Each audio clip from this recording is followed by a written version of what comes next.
counts. Oh, I don't have the chat where I can see it. Nor is it properly sized. Let's fix that.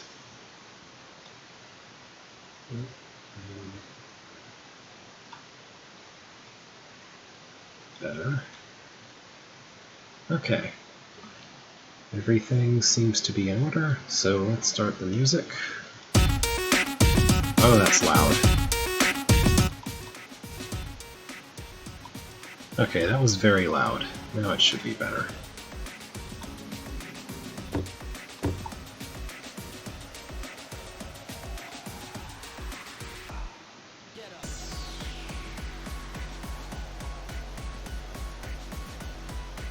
Alright, everything looks like it's working. So, today, well, last week I went for some very organized thing where I just started a hold and I started working on it and tried to come up with a few puzzles. Today I'm thinking that I might actually jump around and mess with several things, actually. What is this? Oh yeah, that's the rocket turtles. Never mind. Sorry. So this morning, as I was waking up from bed, I had an idea of something. And you'll see here that I have a title. I haven't done any of the work besides just creating this hold and pasting in some scripting that will be relevant. I'm going to try and make something work that I hope works the way I think it should. So let me just build a few things that will be relevant to testing this once I get it working, if I can get it working anyway. That needs to be longer.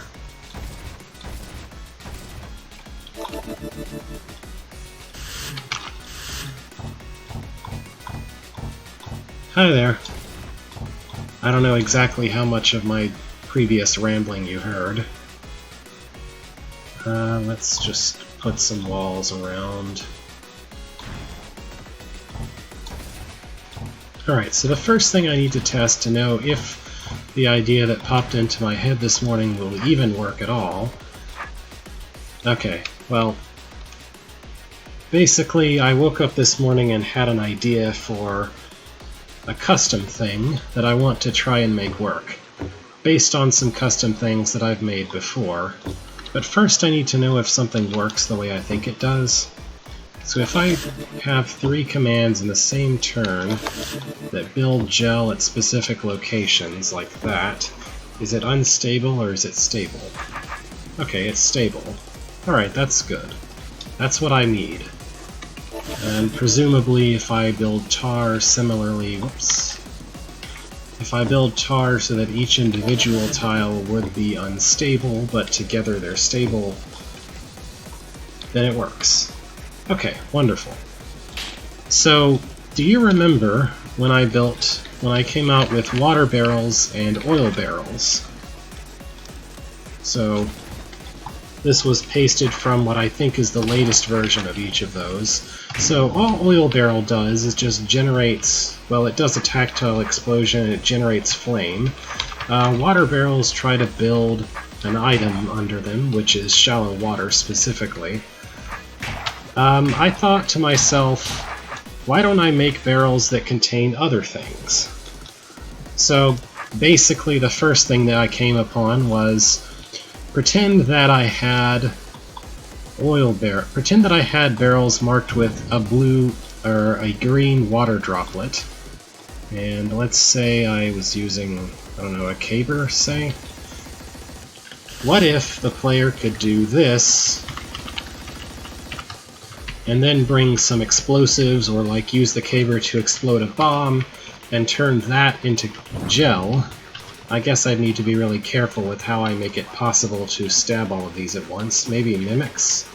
But yeah, then you could turn this into cuttable gel and then you could cut it. That's the idea that I have. But not just that, I can also have a barrel generate an entity. So what if I just make a barrel that has a roach queen in it, or a barrel that has a roach in it? The most extreme idea I have would be to actually create a custom element that, like say you put a roach in on one side, and on the other side comes out a roach barrel. But I can't do that. I know that I can't do that because of the way that the barrel script works. What I would need in order to do something like that, to be able to dynamically generate barrels that do things like that when destroyed, I would need the on death label, which was supposed to... It was sort of in development when Skell quit, kinda, I think. There was talk about it actually working. So let's see, I just need to completely reconfigure the barrel handling script. That'll be fun. So I'm just going to grab a water barrel from here. I think that's number 1. Yeah, that's 1. So first of all, I need to rename all of these variables. Okay, yeah, I settled on something involving prime numbers. And I'm going to have to change any scripting. Alright. I might be better off grabbing this into Notepad++.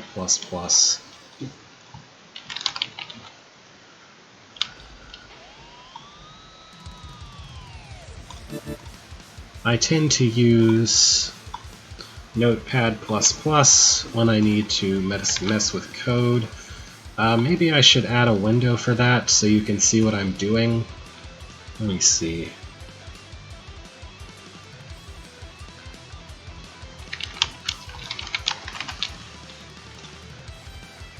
Yeah, there it is. Is that legible? I could try and zoom it in a little bit. It doesn't look great on my preview, but my preview might be a little... whatever. All I'm doing here is finding the variable WB alive and replacing it with barrels alive.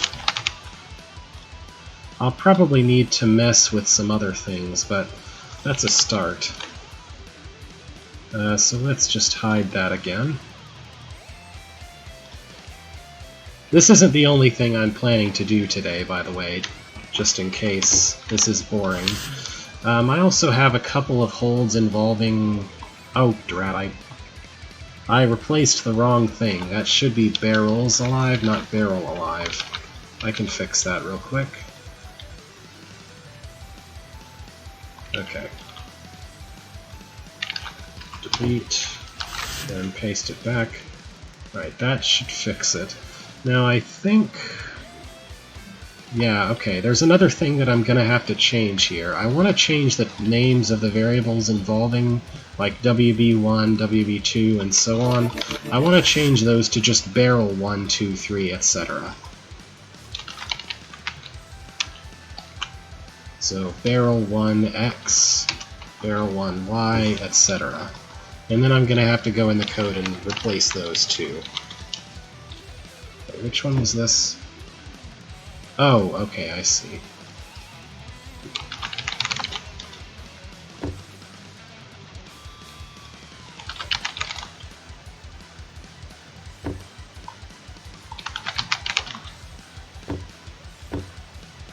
I mean, I could keep calling these WB, but that's really...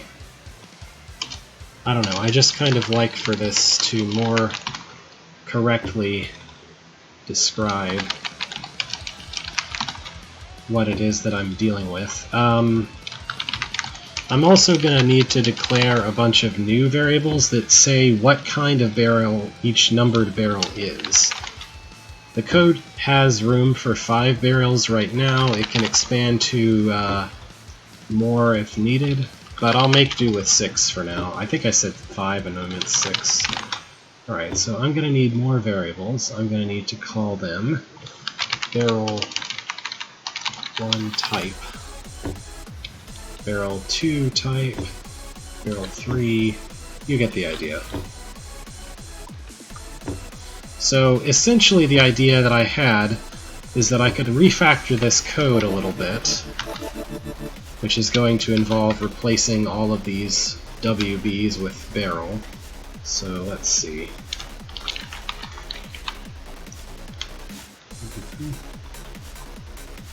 Oh, let me make Notepad viewable again, what I'm doing.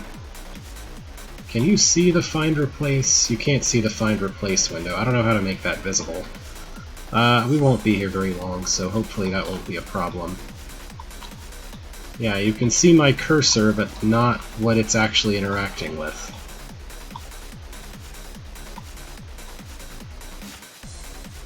Now that's interesting. It looks like when you paste code from Drawd in here, it actually puts the asterisks in.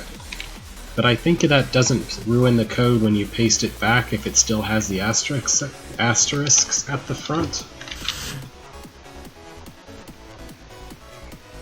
Okay. So we're going to need a few more things, but this is a good start. I'm not going to worry about the appearance. What was the purpose of Water Barrel Star? I think there is a reason for that. Let me see if I can remember. Yeah, okay. The asterisk means that it's on a pressure plate. Alright, I'm not going to mess with the graphics right now because I think that might be a bit boring, but I'm just going to call them barrel for now. I'll probably eventually want to have multiple barrel types, like I'll have something called tar barrel. Actually, there's no reason not to do that now. Alright, let's just make these tar barrels for now. Or, no, I'll make new barrels. Sorry. Keep these as water barrels, because maybe I'll use water too later. I don't know. But, tar barrel star. I just want to see if I can make this work easily enough. Hopefully I can. Okay, so this, I'm going to replace everything with tar barrels.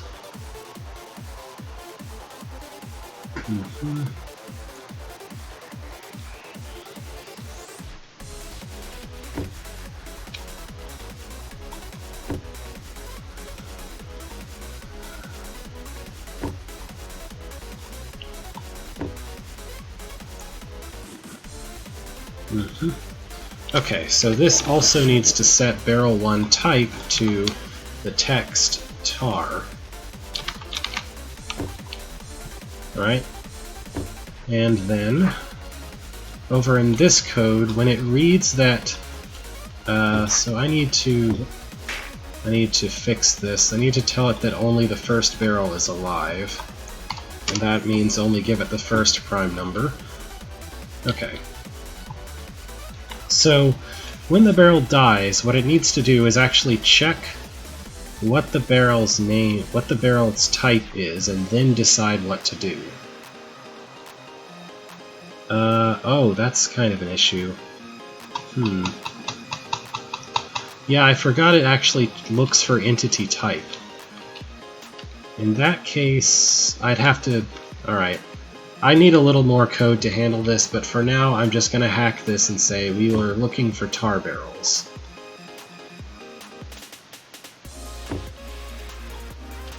So...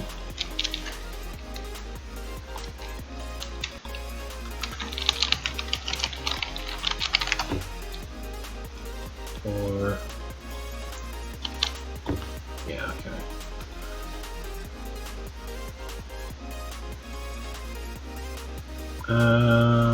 Oh yeah, okay, let's keep this. This will be what it does if it finds a water barrel.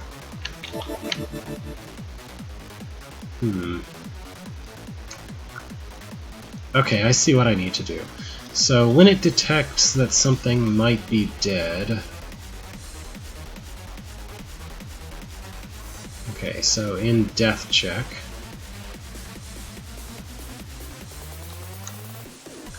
Ah boy. Okay, I'll have to maybe make more changes than I thought to this. The idea I had was that I could have the text tell this script what kind of barrel barrel 1 is, and then it can handle everything based on what kind of barrel barrel 1 is. But let's just sort of hack things a little bit for now and see if I can make it work. Sort of. So I'm gonna make tar, drop tar, and what that's going to do is just literally build tar at the barrel's location, and then return. Easy. So this will drop tar instead. And of course, if there's not any way to make stable tar with it, which I'll go ahead and put something so that I can prototype this and maybe make stable tar if I need to. That doesn't have its custom appearance yet, don't worry about it. Alright, so it's notable that I apparently killed... I thought when you generate unstable tar it always makes a tar baby. Maybe I'm actually killing it at the same time as making it. I don't know.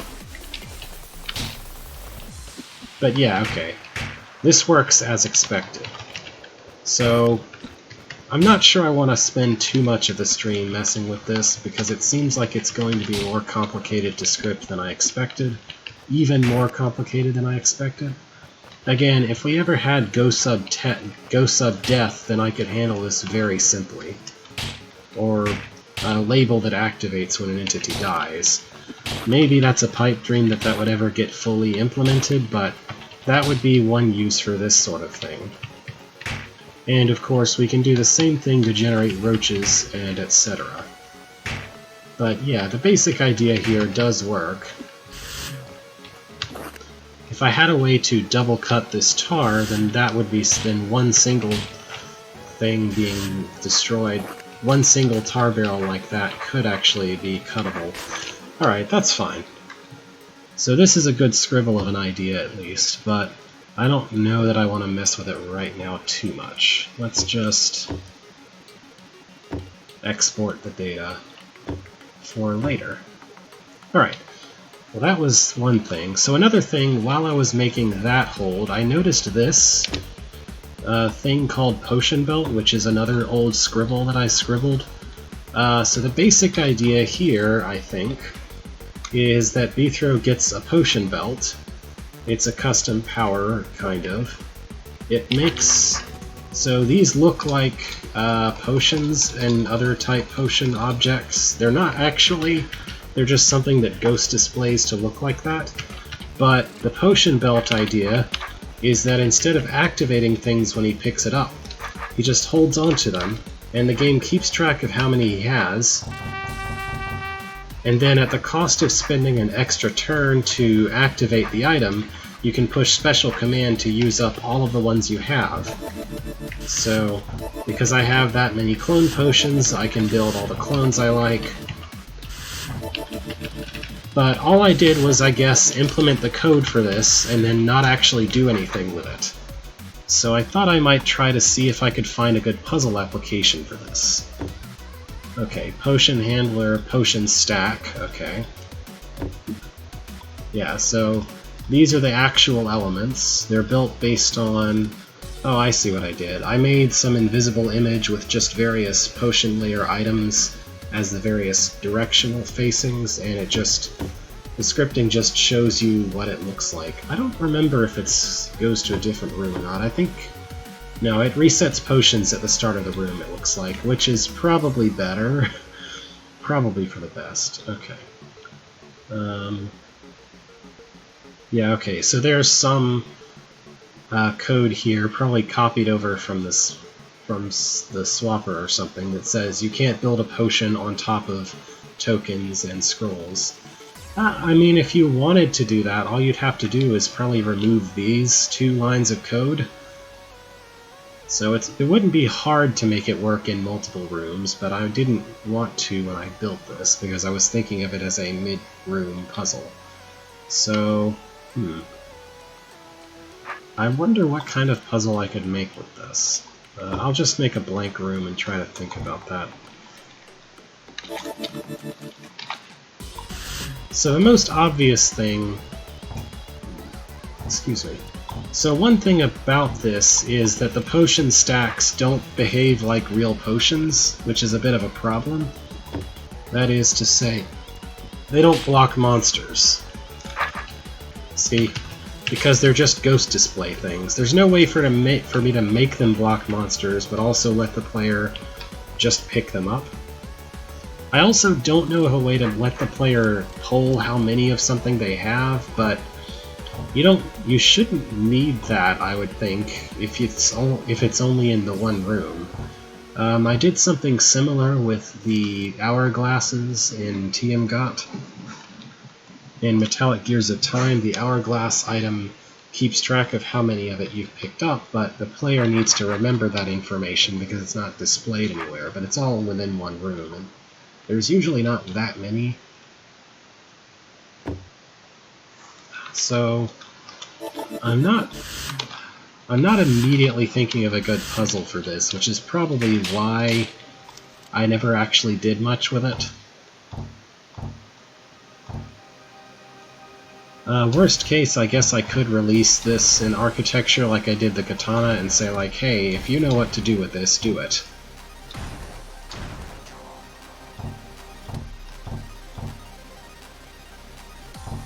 One thing that's notable about these, though, is that if you pick up, you can only hold one type of object at a time, and if you drop it, you drop the entire stack at once. So if I'm carrying these 6 squad horns, I can pick up that 6 soldier horns, and now I have 6 soldier horns again. Now I have 4. I can swap it out with these 6 speed potions, and then use a couple. I can swap it out with this. This has probably got the most potential, the fact that you can actually shuffle around the items and carry several at once.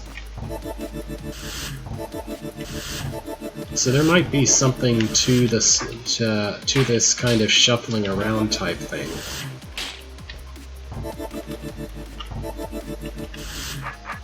Yeah, this isn't a fully built item.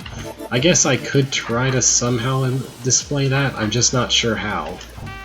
I guess this is something where the player might need to remember how many they put down, or it might be the case that not very many rooms feature having more than one of an item and swapping them out. I don't know. It's really unfortunate that I can't interrupt the excuse me. It's really unfortunate that I can't just interrupt the player activates a potion activity with scripting, but there's no way to do that. There's no way to pull for that, so I had to use these kind of fake potions for the potion belt. Well, what would be a good tutorial puzzle for this, I wonder? Under what circumstances would the player want to use a potion in a different position from where it currently is? I guess in theory I could just, let me move this to that. One possibility is certainly just putting... Well, I was going to say something on a hot tile, but I don't think that matters. You're not stuck on a hot tile.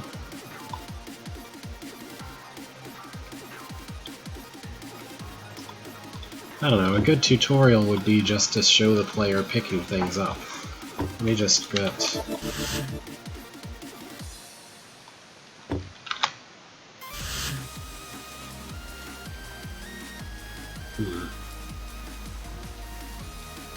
Yeah, that would work.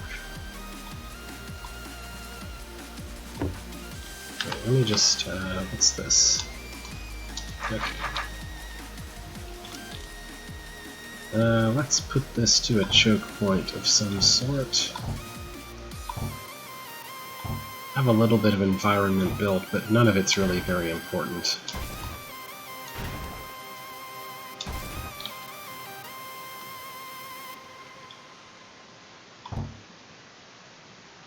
That's over water.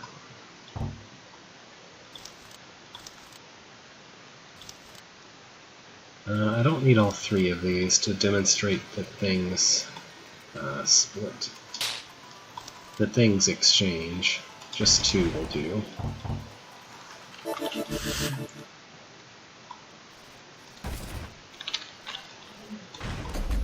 I could also make this decoy.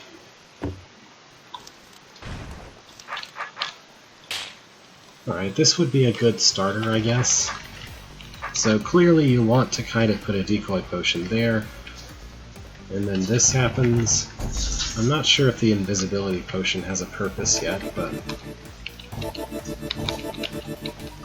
Undoing is going to be a little bit awkward because the only way I can force the player to use a potion when they drop it down is by forcing an extra turn of cutscene.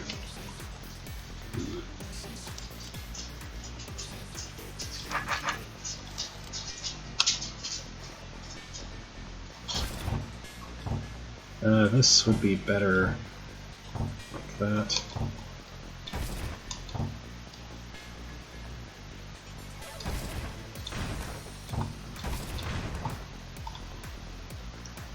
Maybe put that in a side passage. And there should be some reason the player needs to be invisible once they get up that far. Maybe...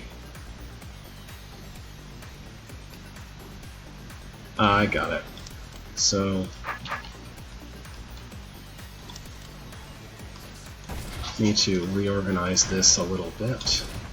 Put the red door here. And place some force arrows like so.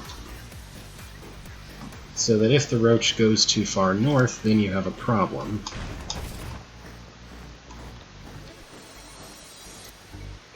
These trapdoors look really weird to me aesthetically. So maybe some pit and bridges would look nicer. Yeah, that's better.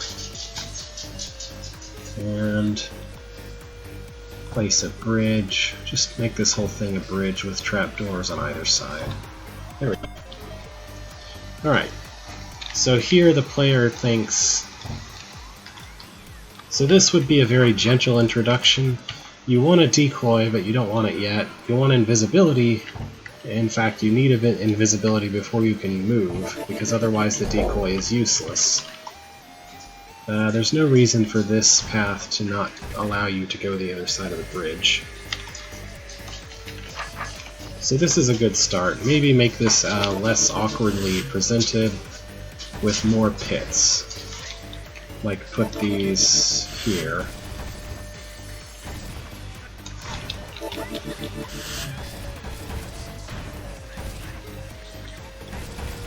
Alright, I like this kind of look.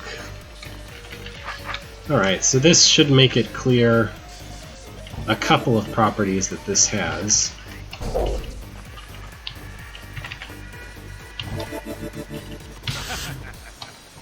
Yeah. I still think there should probably be some text informing the player how this works. Maybe here somewhere.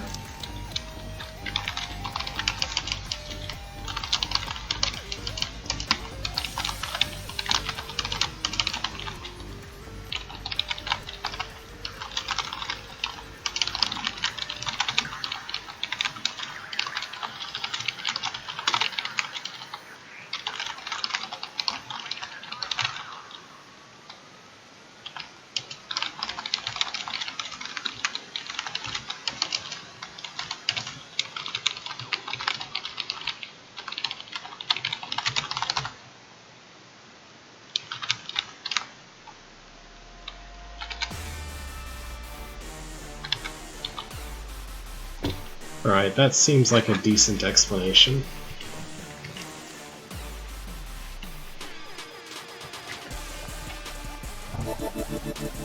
So here, you can't put a decoy where you need a decoy, but... Oh, I should probably mention somewhere, to use the potion you're holding, press special command.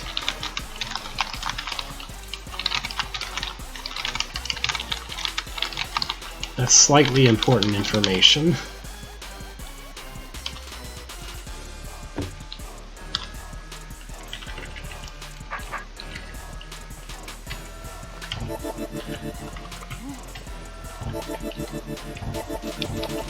It's a little bit awkward. You have to undo twice to undo the cutscene.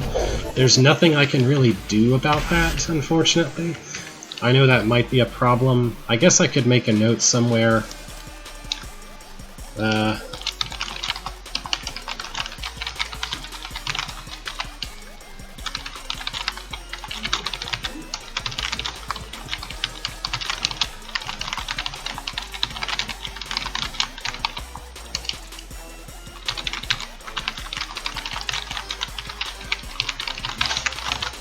Alright, that seems like a reasonable thing to say.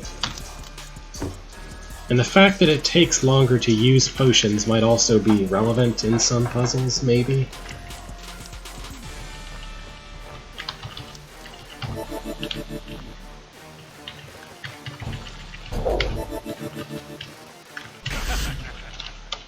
Okay. That's a start. I don't really need all these. That was just for a random sampling of things that would work. I just really like coming up with custom widgets and then trying to make them work for things. Well, I guess this could be a hallway that goes places like somehow like that. Maybe make this narrower. Alright, and I want to, before the player continues, I want to show off that you can actually carry more than one of the same kind of potion.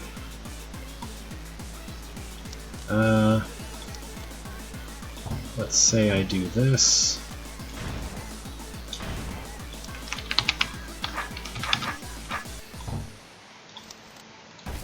Alright, you can't activate these potions on hot tiles because you will die. So let's see, what kind of potion should the player want a bunch of? Mimic's fine. Potion stack Mimic. Oops.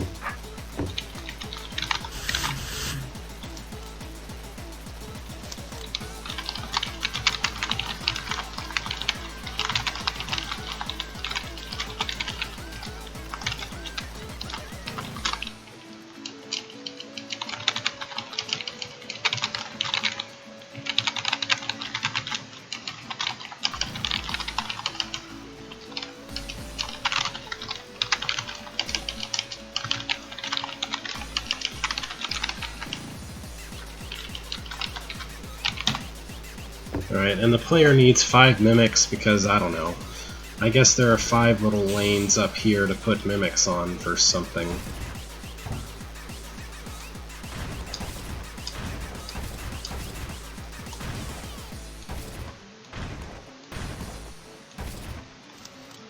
Brains at the end. Arrows like that. Obvious place to put 5 mimics.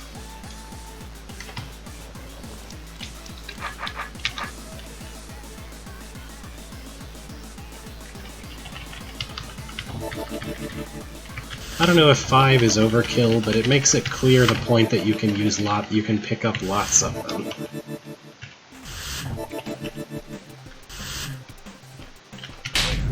And then it's very easy to clear that room out. Here I'll say the potion belt TM can also hold.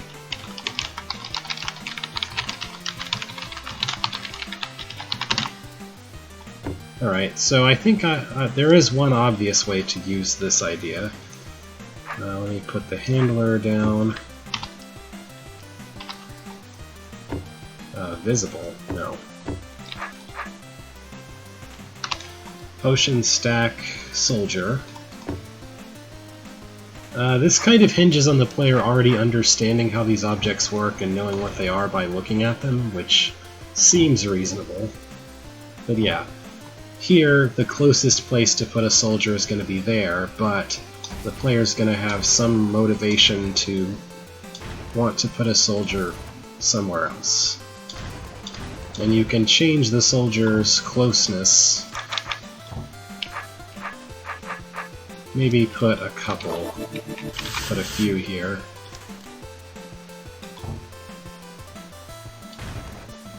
And just put a brain in each of these long passages.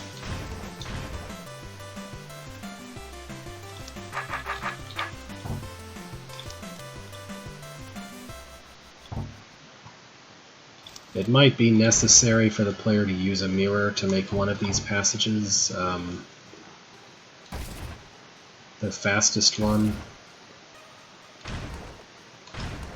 I'll have to do some testing to see if this works the way I think it should, but Yeah, okay, obvious way to use that. So here, if I just bump right up against that, the nearest one is that one. And then there might be a problem with this one. Yeah, see? Now, is one mirror enough? No. What I can do is make this passage less convenient for the soldiers. I could give the player the option to just close a door on this one.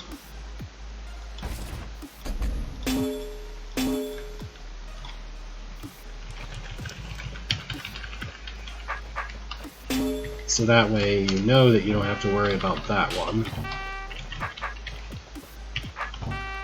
And you have to think about how best to make that west passage the shortest one. I'm not actually completely sure it's possible. I might have to do some counting or something. Yeah, I think that west passage is just a little too long. Let's just pull it down a tile or two. How does that look?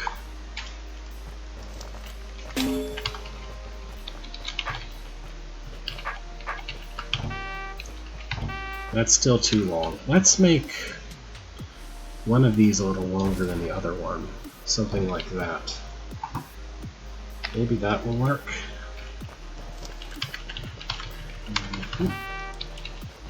Yeah, so at this point you need to close off the most obvious passage. Oh wow, okay. That's interesting. It's clear probably that I don't make very many of this kind of guide the soldier by making him the closest you can puzzles. Oh wow, really? That north passage is so long. Alright, let's shorten it then. I'm shortening it by, I guess, 2 tiles by doing that. Alright, if I shut this, and I shut that, and I stand exactly here, that's not what I want. What I would like is for you to need to at least stand a little bit north to no longer be the fastest down there. I guess I could make this cut through a little bit more. Is that any faster? What do you think? 1, 2, 3, 4. Yeah, no, this gives him a shortcut.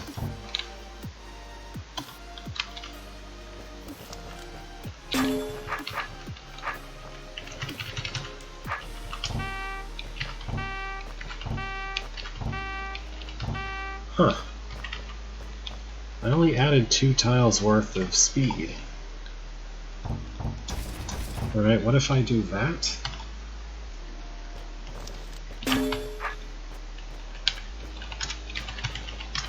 I'm not great at predicting this offhand. Huh. Well, I guess anything that works at this tile is going to work with that tile. But I would like to require the player to stand up here, say. That would be what I'd like to see. Something else I could do is maybe just put the brains at the start of each passage. That might be a little cleaner.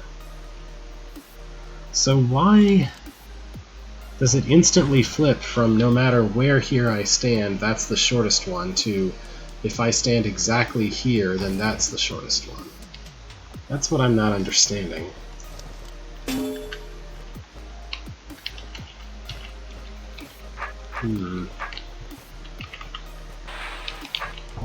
Like, it seems like I'm adding a lot of distance by stepping way up this way. I guess I'm adding that distance to both of them, is the problem? So maybe there's a better way to configure this. Like, let's say that I make it so you can't block off this passage with a single or multiple mirrors. So what if I...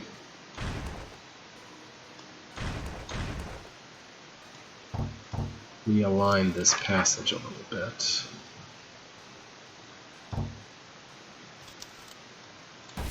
Do something like that, or even that.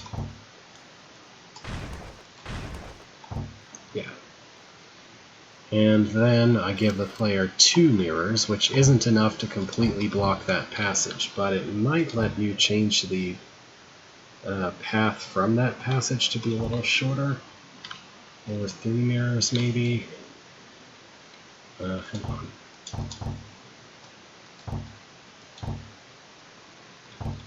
There we go. Something I can also do is make this prettier by doing that. So now, in theory, it should be possible to make the passage from there longer.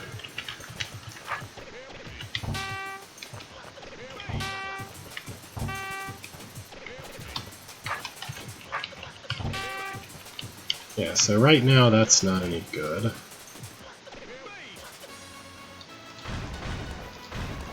Let's do that, maybe? The problem is, I guess, that that passage wove a little bit more than it does, weaves a little bit more than it did before. Alright, so now, by default, if I block the north passage and I stand right here, then that's no good.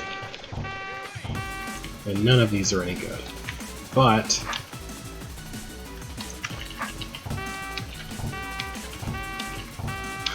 now it should matter, right? But it doesn't seem like it does. I feel like there's something I just don't understand about how this works. Or I don't know how to calculate quickly exactly what this is gonna do. I wonder if I could make something really clever where you actually need to go over here. But no, I have to close off the east passage. That won't work. Or at least it won't work in this state of things. Oh, have I got... Okay. For just a second, I wondered if I had Notepad++ still on screen, and that would be obscuring everything. What about this? I guess it's just not enough mirrors.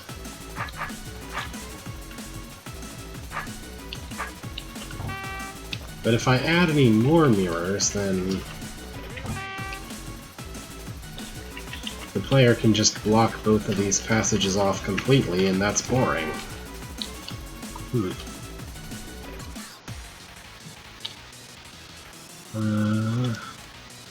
Is there a better way to make this work? What if one of them is a powder keg? That should be nice and conspicuous. So this time you put a mirror here, because doesn't this pathing take into account what direction you're facing or something? Or am I mistaking something? Like, if the only way... Or does it only care about how long the path is? And then it cares about the powder kegs once he's already spawned?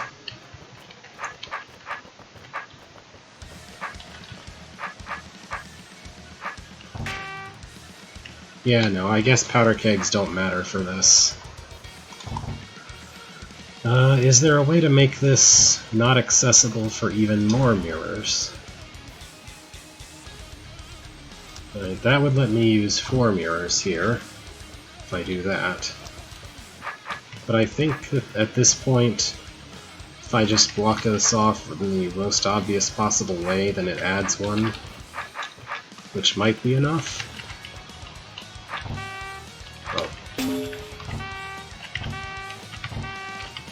No? Alright. So maybe this is an idea.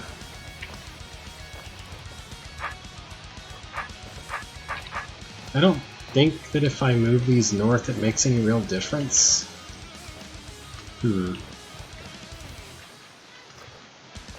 I could place the orbs suspiciously, like right here or something. Or right here with 4 of them.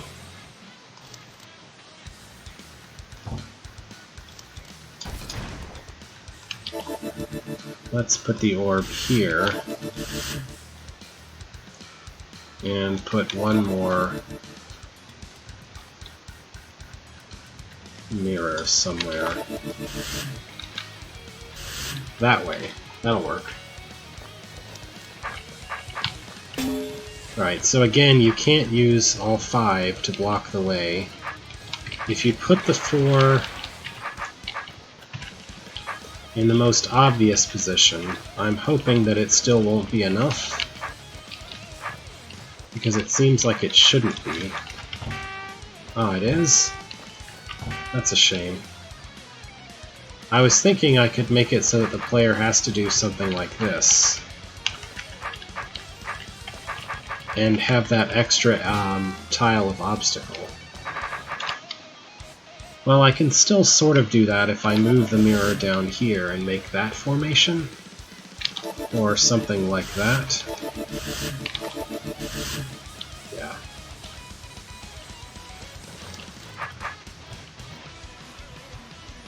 And let's remove that. Whoops. I don't know, I think I may have copied something weird there. Right, so under these circumstances, it should be the case that just 3 mirrors placed in the most obvious place won't work. Yeah. But if you move them up to here, so that the path has to go around this orb, then it's enough.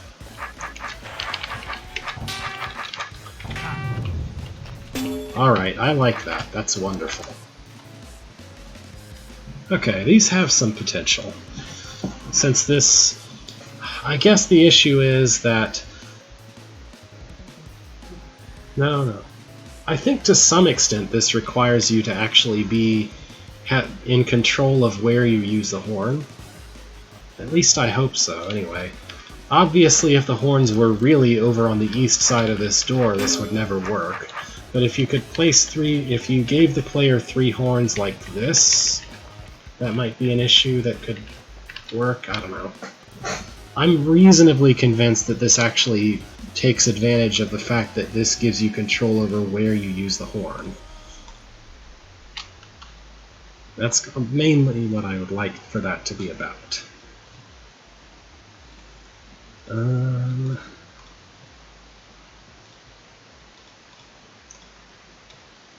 Yeah, alright. So... another thing that I would like to make a puzzle about with these...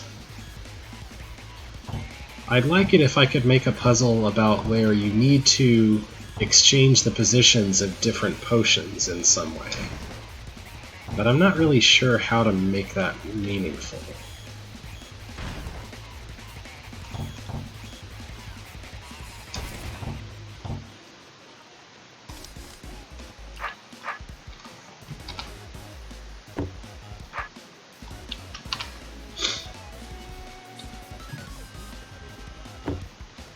So...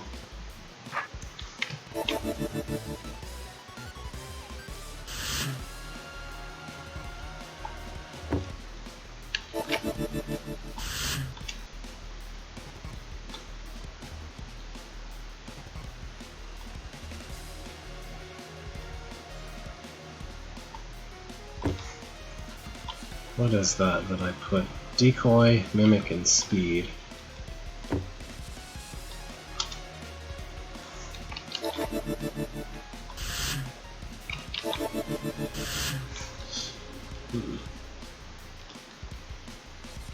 So I have the vague idea that the player might want to be invisible in one part of the room and speedy in another, but not be invisible in any other part of the room or something. I need something that kind of lets the player configure things and then locks the player into zones. So I need something like that, maybe. This isn't quite symmetrical. Let me fix that. That's a little better.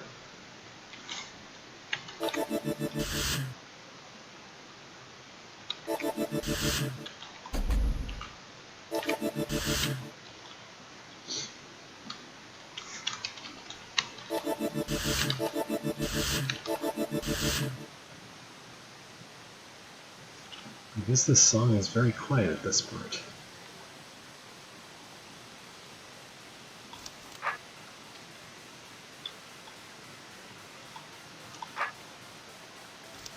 So what I can think of...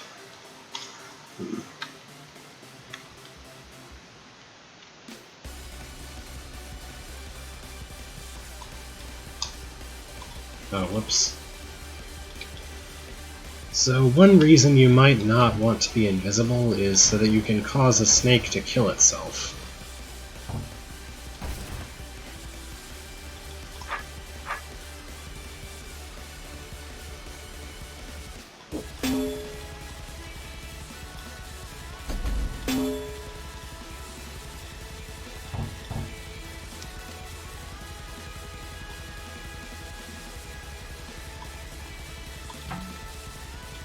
Is that far enough for invisibility to matter?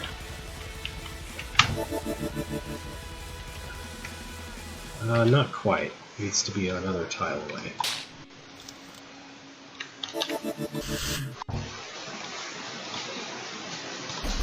Like that. So now, if you are invisible, then you're too far off like that. I also need to ensure that none of this is place deployable. So let's just do that.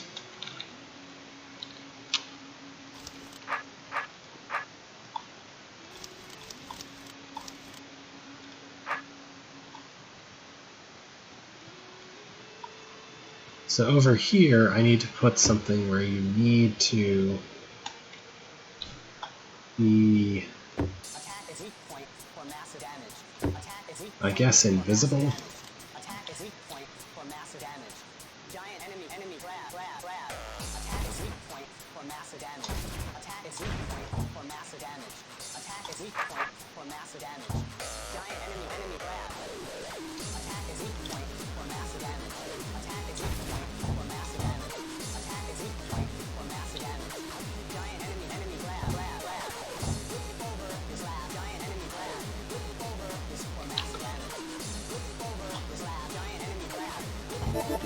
I need some help measuring distance. Alright, so here.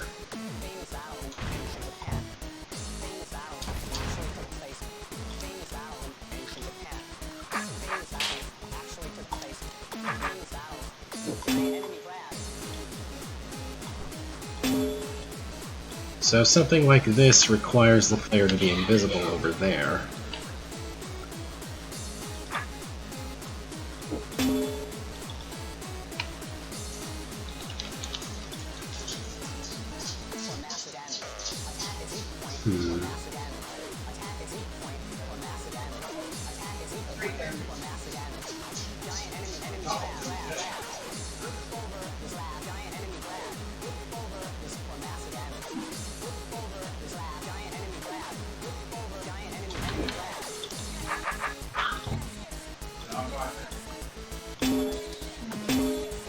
I'm not completely sure this idea will work as is, but I'm going to test it out anyway. So here I've picked up 2 invisibility potions. I'll use one to not let that guy move. And I can't leave, so that's not good. I need the player to need something in this room. Somehow. Is there any way to make the player need a speed potion not active? Sorry, let me say that. Is there a way to make the player need to not be speedy?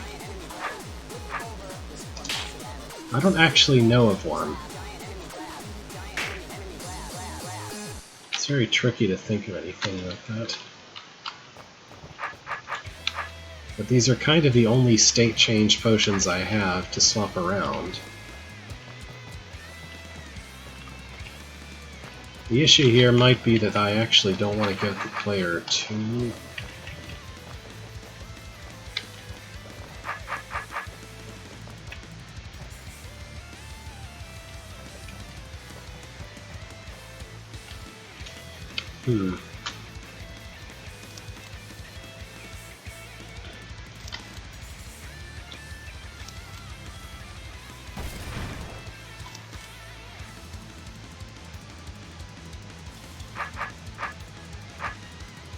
This decoy, a decoy here shouldn't cause that adder to not go east, right? Because you'll have no choice but to go east. Well, he will if I close things off like this.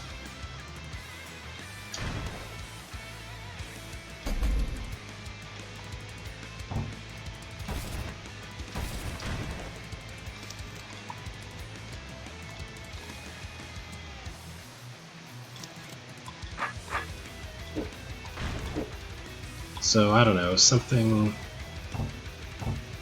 where this does something bad if it happens too soon. I don't know. This is getting mildly complicated.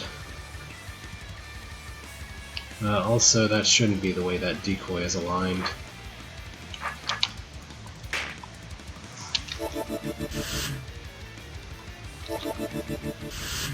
Meh.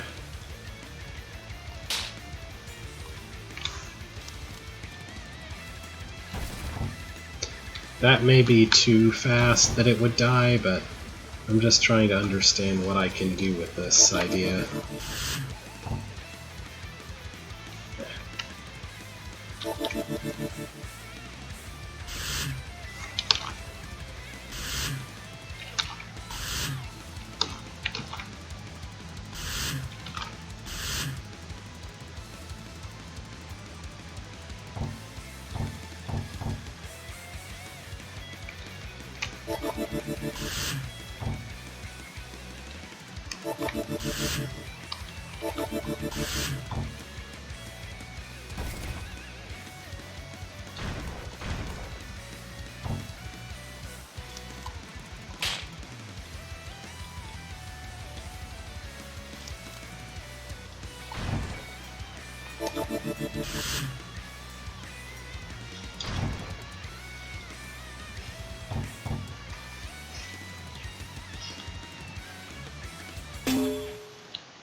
So I'm not really sure what the player should be trying to do that would ruin.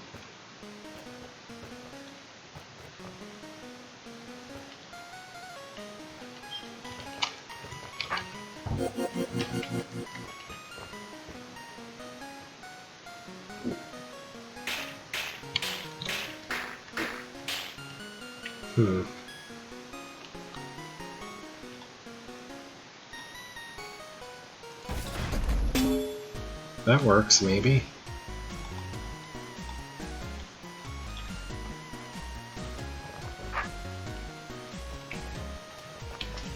I think that my idea of closing things off doesn't work quite the way I want it to yet. Well, also this adds an annoying timing thing, but I guess that's okay.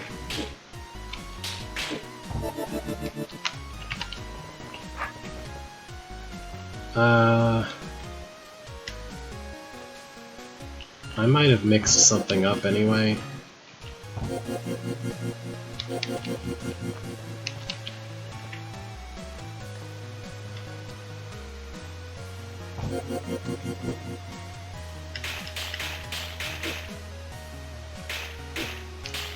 Interesting. So that's just barely... So I need to move this another tile to the east to make it work like that.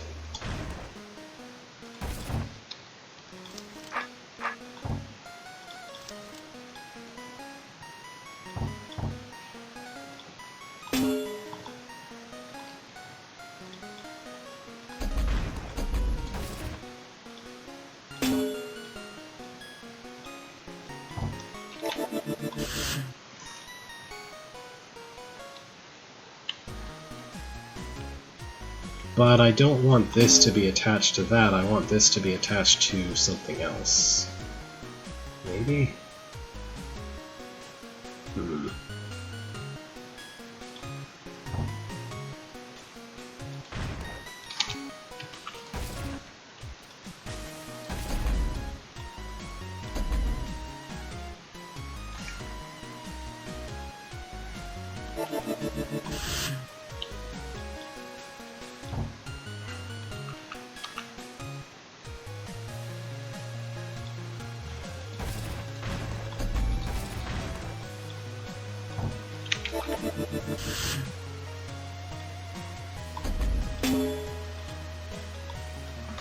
Okay, so this way the player needs to be speedy for the north side.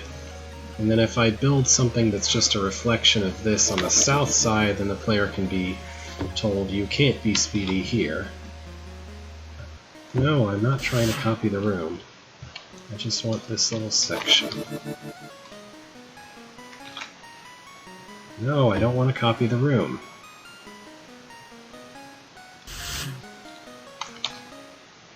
How do I clear the room from the copy memory?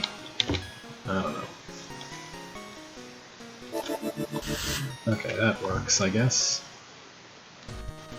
Alright, so what that's gonna do is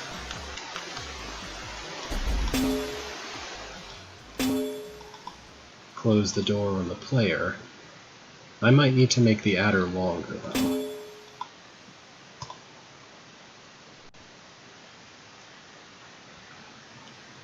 Or move where this button, or move where this button is.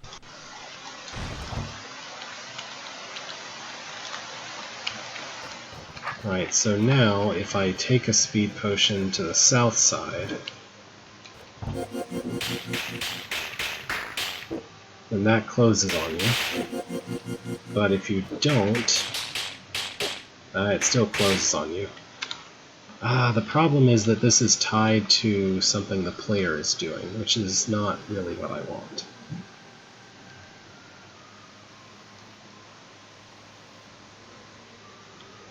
So maybe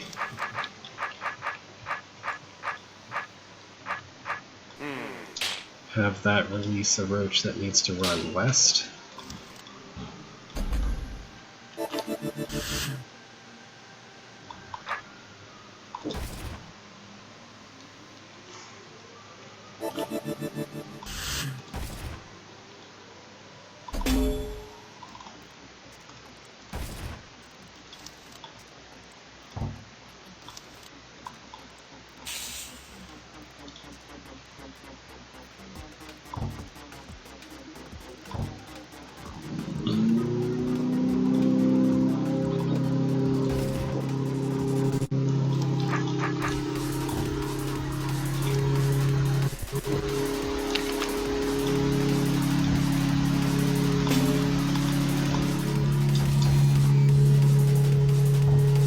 Maybe something like this will work better.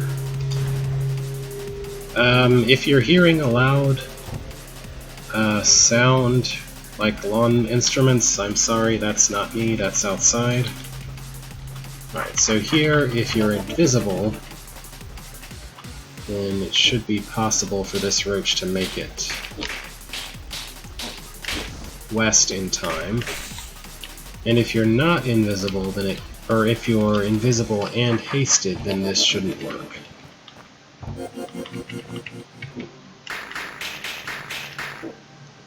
Okay, it doesn't quite close fast enough, but I just need to move the button back a tile to the south, and that should be fine.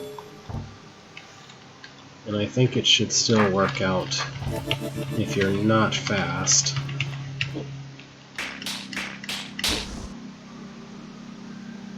In fact, I could probably make it completely symmetrical with the other side and still work.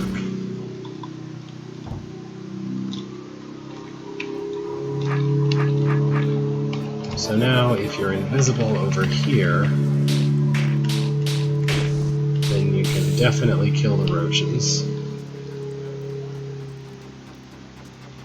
But if you're fast and invisible, then you can't.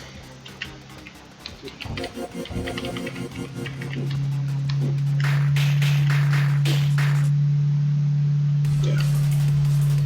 I need to do a little bit more trapdoor placing.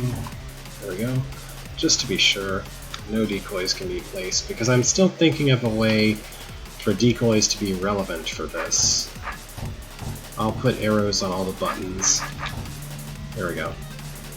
All the buttons that are accessible to the player. Alright.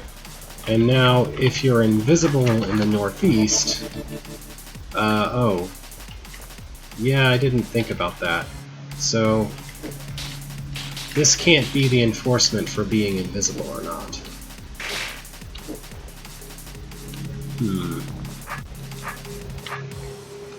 I was thinking that it would stop the snake in its tracks if you were invisible, but it doesn't actually do that. So I need something other than a snake here, which is probably fine.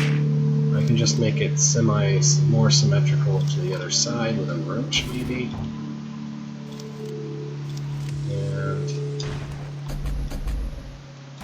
And he may as well start here, because he's going to want to chase that decoy anyway. I'm not sure about the proximity here, but... Oh yeah, I could also do that. Hold on. For a moment there, I was thinking about snakes I was thinking about decoys the way that I think about stalwarts and soldiers, where they activate everything in the room. You know, snakes, queens, and so on, regardless. That's not the case, though. If I put these decoys nice and far to the west, then they won't interfere with things. And it's a little cleaner looking, maybe. I just need to make sure these things activate properly. And that can't be an east-facing arrow, it can be north, though. This one can be north also, why not?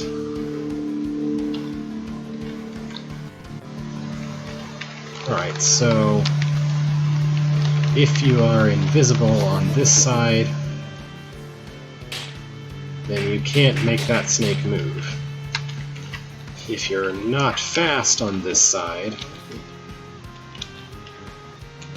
Actually, there's a bit of another problem here. I had the idea to require the player to be fast like that, but...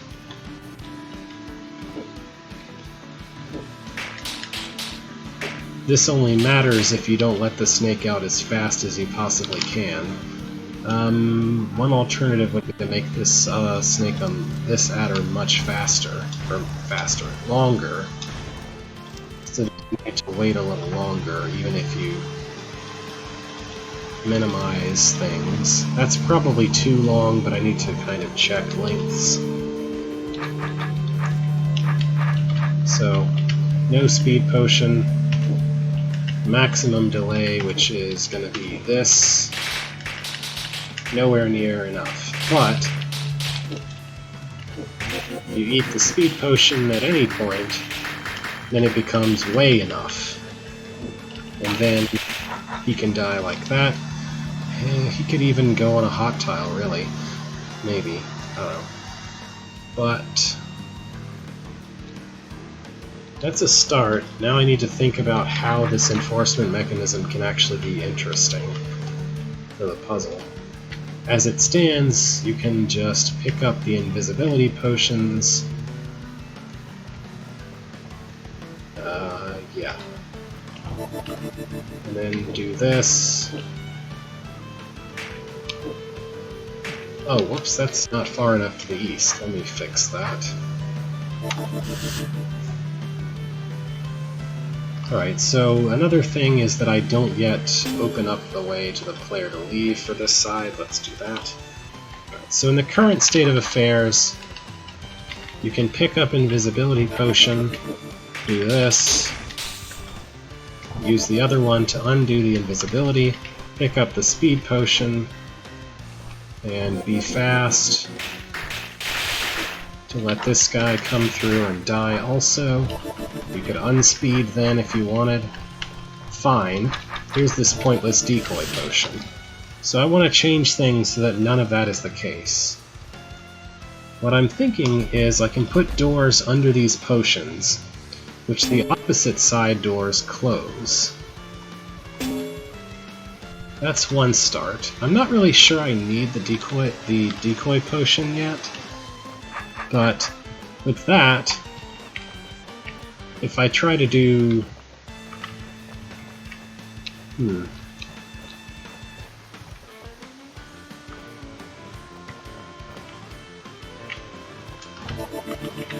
I try to do this, then I'll close that side, which isn't very interesting. Maybe they can close both of them?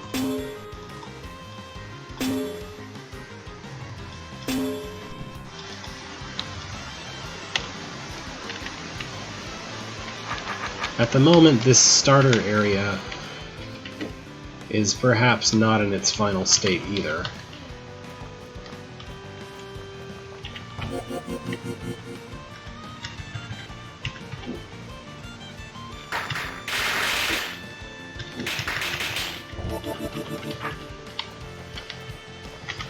Yeah, so if the starter area didn't exist, then you would be stuck with that, but as it stands, you can do something like this. Place the unneeded decoy potion on one of those stacks locations, and the other one can be emptied. And in this way, you can bring what you need to both sides.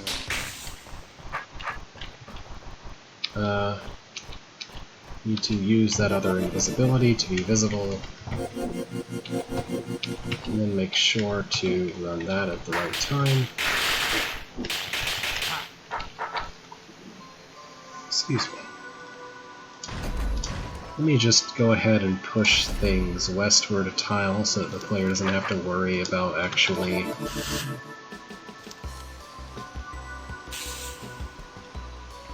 actively killing the adder or anything. That should still not be a problem with a speed potion. Well, with a speed potion in the correct timing.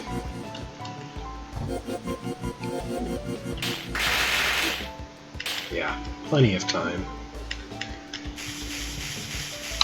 And without a speed potion... Oh wait, that's when there might be a problem. Let me make sure that the speed is right. So that's the soonest. Yeah, okay. That's the most delay you can get without a speed potion. Alright, so I'm trying to think of some way to non-obviously require a certain order of events from the player.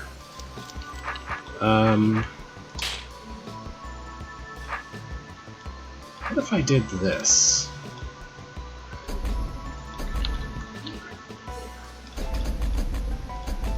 Let's just put some arbitrary plus shapes and align things kind of symmetrically. Is this still solvable if I do this? Probably not, because you can only carry one type of potion at a time, and whatever type of potion you don't pick up is going to get locked. So I'm trying to think of a good way to maybe make it so the player can do it.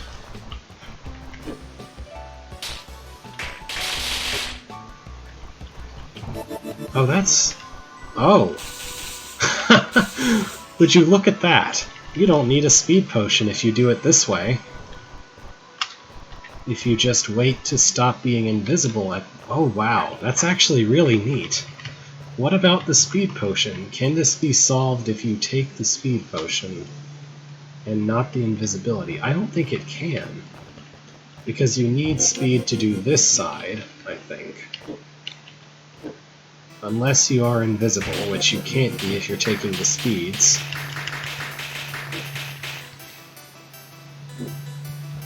Yeah, so then you can't do this, because that's too far away. If it was one tile, it's too far away, and also the south enforcement mechanism forces you. Okay, this isn't the puzzle I was setting out to make, but this is a really neat puzzle nonetheless, because it looks like you need something that you don't actually need. Alright, I'm happy with this as it is. I think this is pretty cool. Right? You basically think you need to take the speed and invisibility for two different purposes, but you can actually just use two invisibilities for something. Now, I'm thinking... maybe I could actually make a variant of this room where there are not two invisibility potions, and you need to do something else. So let's... yeah, I don't need that, so let's just copy and paste the room to work with a variant. It might be a secret, or it might just be adjoined to this room as a static, whatever the case, whatever it's called. I don't know. So here, instead of one of the invisibility potions, there will be a decoy potion, maybe. What can the player do with that? So here you can't use the same solution as before. I'm not sure how this will connect up to that room. I'll just put an arbitrary tunnel like that for now. That's not... Oh, I see. Yeah. For one thing, those tunnels are not aligned.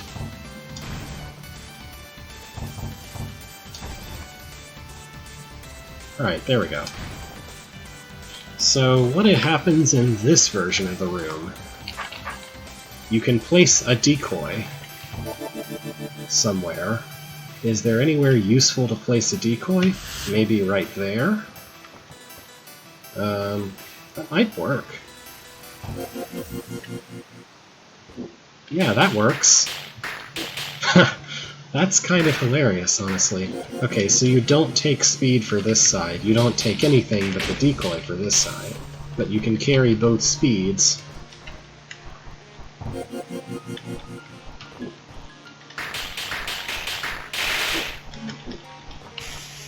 You don't even need both speeds. I could take away a speed potion and this would still work.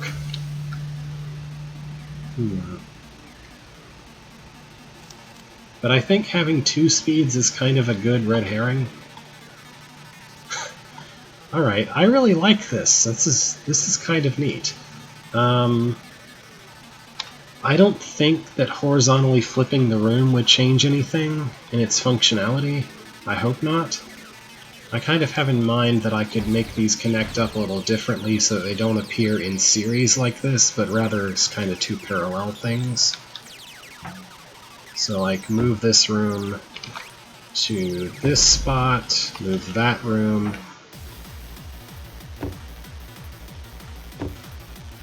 over here, and flip it over. And just have this space between them, which might be another puzzle of some sort. I think that should still work. There's nothing I can think of in the puzzle that should change just because it's horizontally flipped.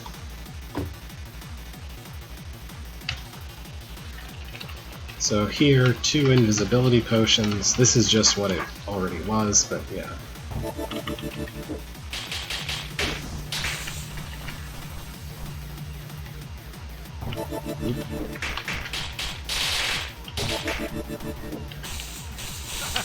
Alright.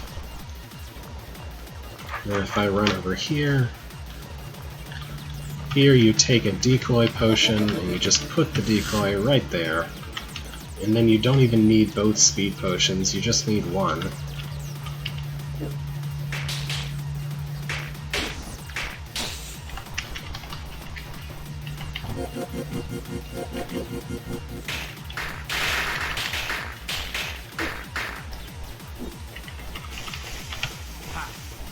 Ta-da! Something I could do to require both speed potions is somehow make it so that you have to do the one that requires a no speed potion second. That's the south one. So if I require the south one to be second, then you'd need both speed potions. I think if I were to do this, and then make it so that the south one doesn't open the door between.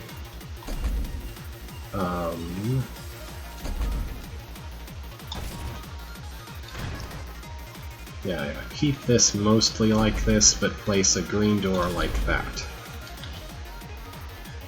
So with this tweak, this slightly deceptive tweak, if you solve the south one first, then you're stuck. So you need both speed potions because you have to solve the north one first. But you can be clever. Oh, okay. You can be clever and place your decoy before you do this part.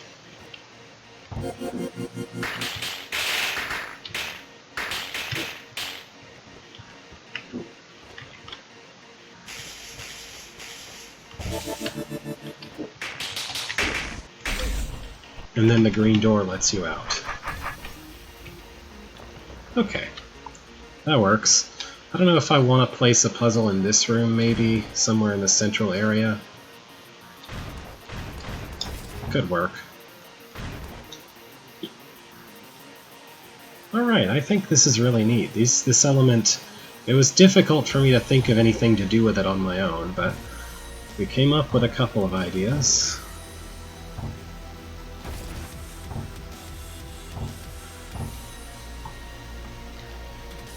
Alright, just carving something out for later.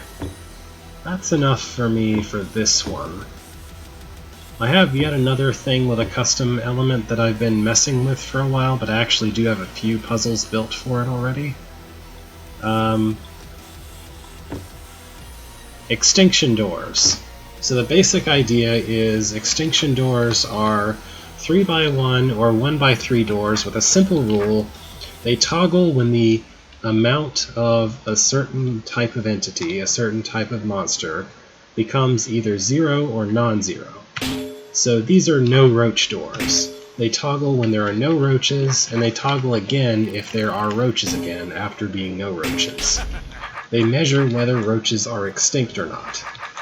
And then for the other basic tutorial room, I show off that there are other types of extinction doors. Fagundo. There are Wraithwing doors, roach doors. There's brain doors too, but you know. You can have doors for things that are not required monsters, like fluffs and puffs, rather, whichever of those is an entity. Here you have a Wubba door, which is a thing, as well as some soldier doors. I'm not going to show off these puzzles because I don't want to spoil them. I'm just showing what the item is and what it does. The one kind of unfortunate thing is the doors can make a noise because they're supposed to make an orb noise whenever they're activated. Here's Fagundo doors. Here is doors that measure for the extinction of constructs with all the obvious ideas, with the obvious idea of using them to toggle things a bunch. This room requires you to have tar babies around. Okay, here's one room that I thought I should build but wasn't sure how. This is the idea. Here the idea is just you need to murder all the citizens, but I couldn't think of anything cool to require that. This is not the latest version of this hold. Hang on. I'm gonna have to do a little bit of so I'm gonna have to tell it to replace this. Drod is gonna crash. I'm gonna have to start Drod back up again. Sorry about this. I forgot my other computer had the latest version. Oh, that could be interesting. Just give me a moment. There's a room that I know I built that's not in the version on this computer, and I need to go get it. I still have Notepad open. Don't need it right now. Is Drod still frozen? Of course it is. Let me just kick it.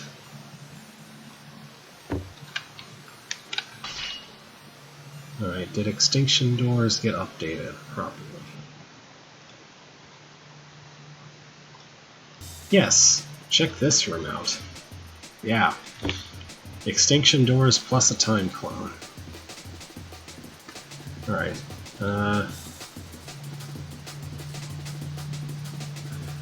The one kind of limitation with the way that I've implemented extinction doors, which is a little unfortunate but just necessary as things are, is that they have horizontal and vertical variants for each species, and they are all 3x1 or 1x3. I could make arbitrarily sized extinction doors if we ever got that feature that's supposed to make it so that building a door on top of an existing door will toggle all of the adjacent doors to the same state.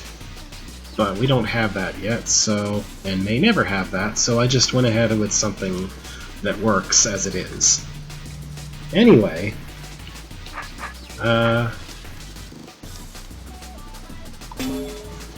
so let me just move this over a little bit so I have more room for puzzle.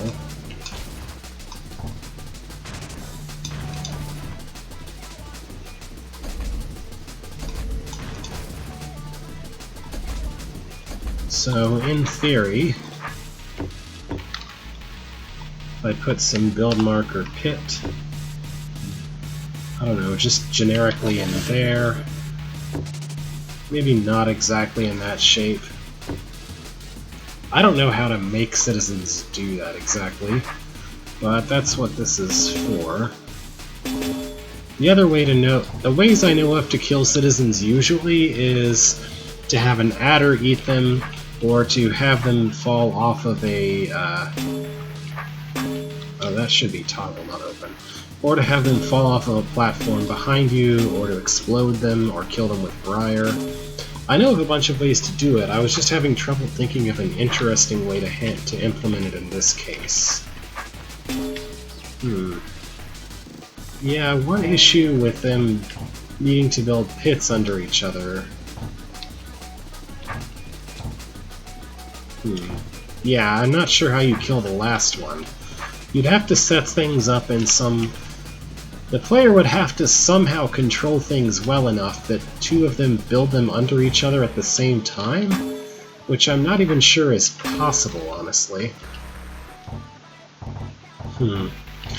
Another possibility is if you already had, say, some pit, you could have them build a bridge. Yeah, move order probably ruins that. So if there was a bridge over some pit, you can make it so that they build a pit under themselves like that. Maybe something like that would work better. Let me just set things up here. I'd like water rather than pits. Let's just put a big pool of water here or something. Maybe not too much, maybe not too big. Move that to the corner. Alright, something like this. Place a nice big bridge here with ordinary floor on either side of it. And the idea is, I think, the idea I would like to try to make work is if there's a build marker water on either side of this pit, on either side of this bridge, so that when the last one is built, the bridge drops. So I can do that, but right now, as it is, the citizens do not die when that happens. I don't know if these persistent movement tokens will be meaningful or not, but anyway. So I want to somehow give the player the power to interfere with things.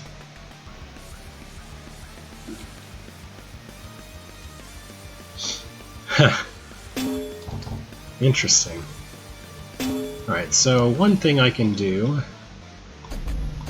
is lock the builders in and let the player decide when to open them. Yeah, it built a pit under the player as well. Give the player access to a stick. Oh no, that won't work. If I give the player a stick, he can just dunk them in the water himself, right? That's too easy. Yeah, that's way too easy. So I can't give the player access to pushing weapons, which is honestly kind of a shame, because that's a very nice way to interfere with things. So no push for you, just the sword. So the first thing they're going to want to build is these 3 tiles. Is there a way to stop them doing so?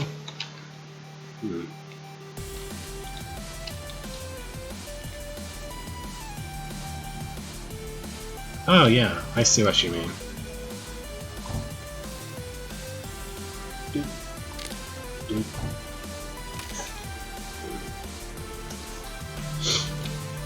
Stepping stone should be. Yeah, stepping stone is a valid buildable.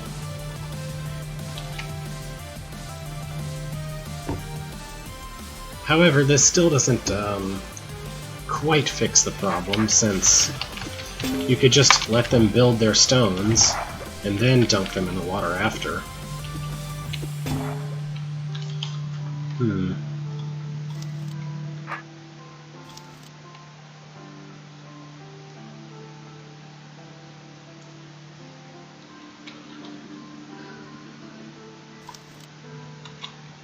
Let's say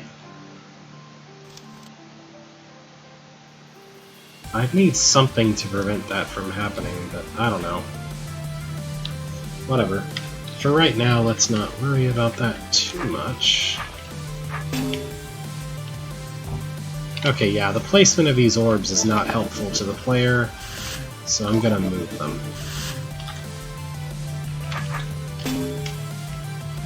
Right, now it should theoretically be possible to block someone's path off.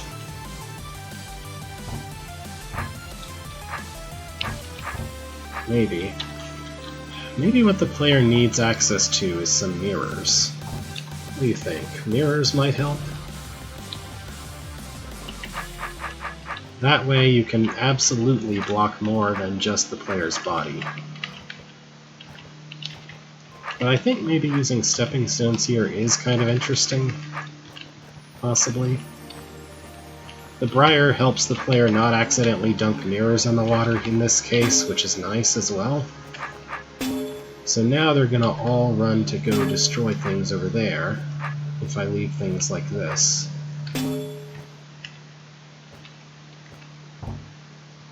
Let one guy build on this side, then lock him back in, and now nobody will move. It might be possible to let the player do something strategic like this. So persistent movement means that they will never go for that one if they can go for this one. That's actually bad, so I want to get rid of those. I guess at some point I thought there might be some way to configure the movement patterns from the player's side, I mean, that would make that helpful.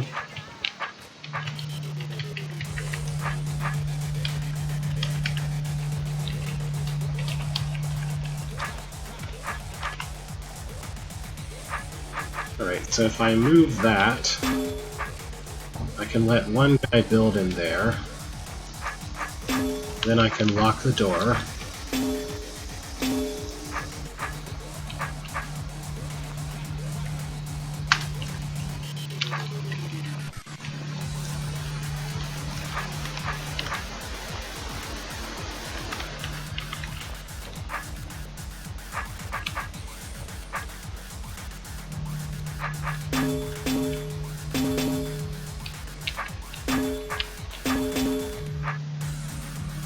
That kinda works, maybe. I've trapped these two on the bridge, at least. So if I could create a situation like this later, that might be useful.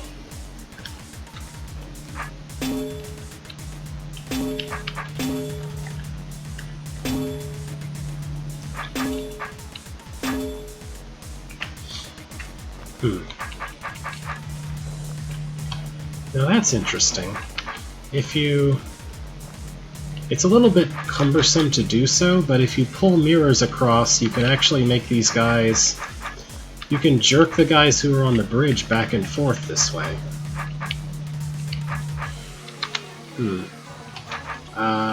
Too bad I didn't have any checkpoints set here.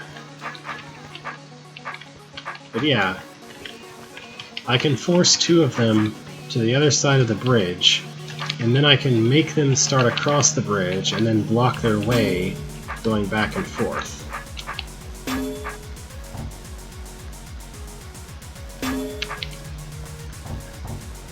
Yeah, so do that.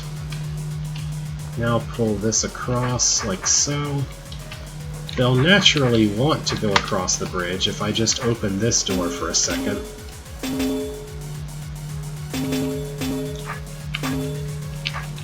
And then I can block either side of the bridge to make them walk slowly across one way or the other.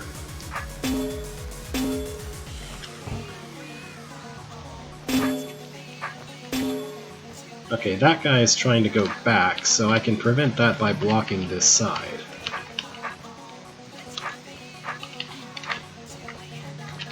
Now they'll both try to go across. The one thing I worry about with this solution is that it might be too tedious. I guess I could make the bridge shorter or something? I don't know. So now they're on the middle of the bridge. I can pull them farther across like so, and then block the other side. And the one trick here is that I still need to kill the one guy who is building everything. So I need to get him on the bridge when he's trying to build the last thing. But that should be possible, I think, with enough jerking around. This does kind of give the player enough control over the citizens to mitigate their usual kind of hard-to-predict movement behaviors, I would think. So he's going to build that. Now he wants to go back to town. But I don't want to let those guys out. I could actually just use 3 mirrors to block their path now.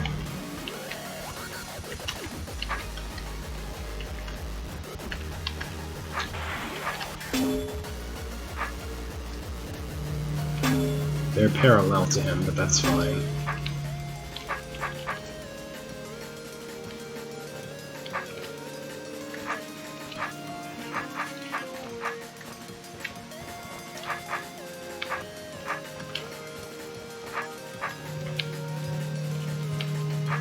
Oh, this doesn't seem too time-consuming.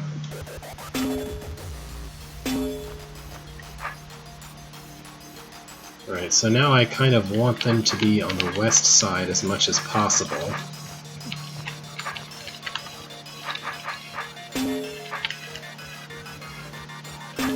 That should be enough, maybe. And then I want the other guy to be coming in from the other side. Yeah, this is probably wildly efficient. Wildly inefficient. Blah.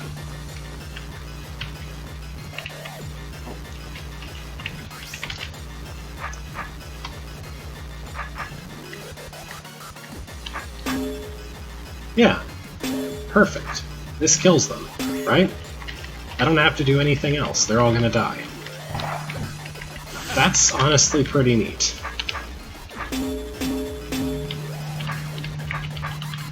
Alright, we have a citizen puzzle about murdering citizens.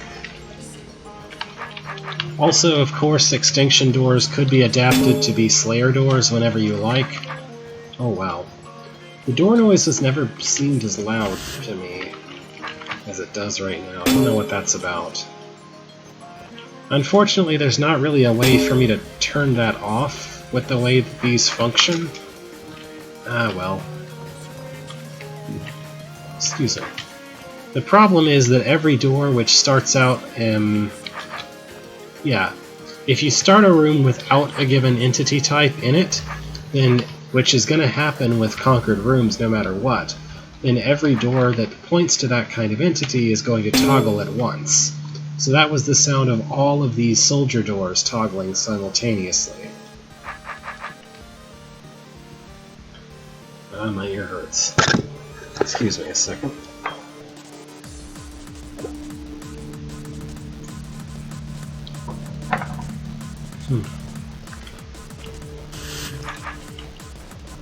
I'm not completely confident in this room, honestly.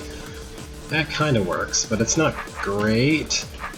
I'm not nearly as happy with it as I am with a lot of the other rooms I've built here. This room I think is amazing, but I don't want to give it away.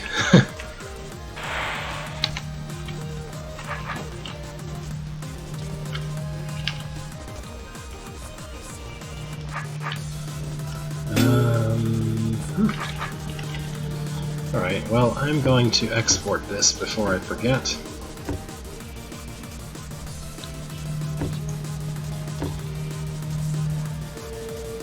There's another thing that I haven't touched in a while that I might want to actually build something new for. Feed Me. So Feed Me is a hold all about feeding or not feeding the adder certain numbers of various entity types. Like here, this room is about feeding the adder puffs and fluffs. This room is about feeding the adder skippers and skipper nests. This room is about feeding the adders gel and gel babies, etc. This room is about being the final room and just being big and silly.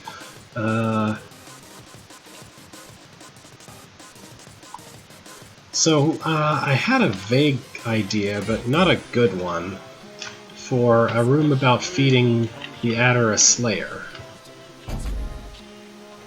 So I think this this is some kind of filter. Oh right, this is a disarmed filter. Duh. Yeah, so the idea here is you're supposed to manipulate the Slayer's path. I was vaguely hoping to make it so that the player needs to force the Slayer to let out the adder or something, but it's just too easy. Anyway, once you've done that, then you can fiddle with the buttons and make this 3-tile adder go to those force arrows there. It's not too hard, really. And then you can pick up a sword and go kill the adder. So this is fine, but I don't find it very satisfying. This filter is so that you can't use the Slayer to leave. So if you have the Slayer kill the adder, then you have no way to cut this mud and leave. So I feel like the surrounding, like the entryway and exit way, that's kind of neat, but the actual puzzle that they enforce just isn't interesting enough. I would really like to make something where maybe you need to make the Slayer push a button that toggles things or something. I just don't feel like the execution of this room is as precise as I would like it to be. Because as it stands, well, you saw, you can kind of very easily just lure the Slayer into this west side of the world, and then he'll just happily wander south of straight into the adder's jaws. And that's not interesting enough, right? I don't know, maybe it's okay to have a room this easy, but to me it just isn't as clever as most of the rooms that I've built for this hold, at least as far as I'm concerned. I don't know, is it bad form to call your own rooms clever? I feel like genuinely I have a lot of really good rooms, and this run just isn't up to the same standard as those. But I'm not sure what else to do with a Slayer and this concept. But at least this looks like a complete room. Here's a thing that I didn't do anything with yet. As you can see, the idea is that an adder is supposed to eat or not eat guards. I don't know, is there? That's not it, no. I haven't tried to do it with Seep. Here are the citizen rooms. Can you feed the adder with a Seep? Is that even physically possible?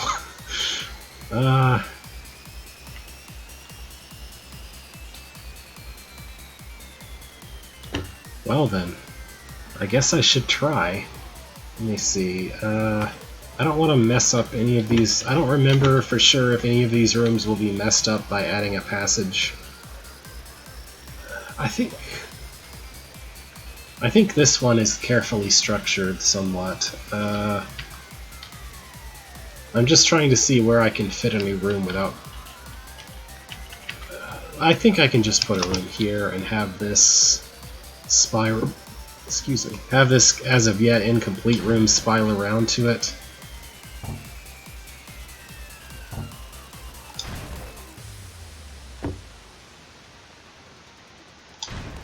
Alright, so under what circumstances will an adder eat a seep? I assume it's something to do with, like, if I put... Like, I don't think that you can make that happen just from the seep's own movement. Like, I know that I could probably do this. Assuming that I set things up right. That's too far away. Let's put this closer to the player.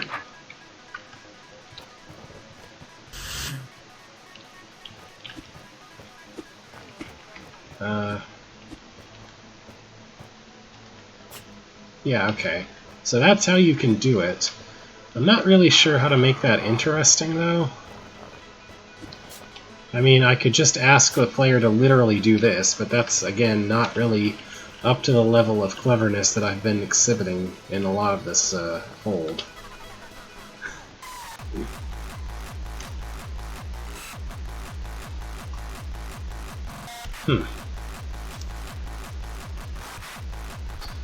In that case, I'd have to guess it's some weird toggling nonsense.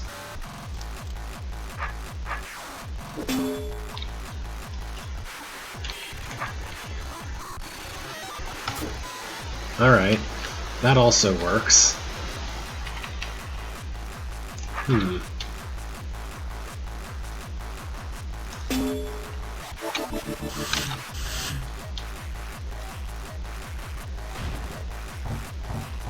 Let's just put the player on one side of the box and an adder on the other side of the box.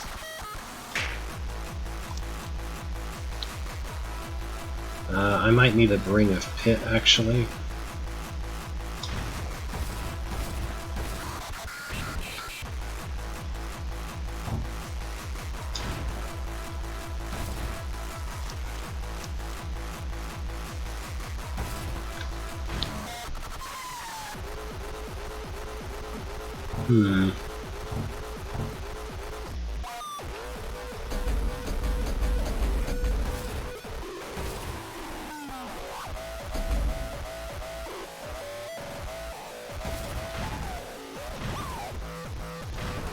I had envisioned something, but I don't think it'll work quite the way I'm thinking of.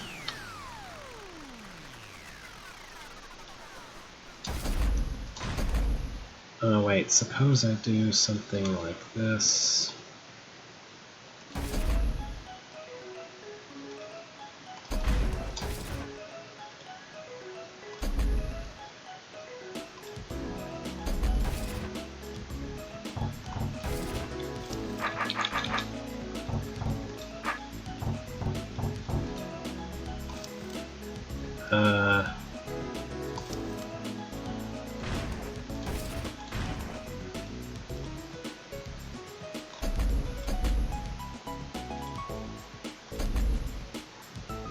Oh, no, I see what my problem is.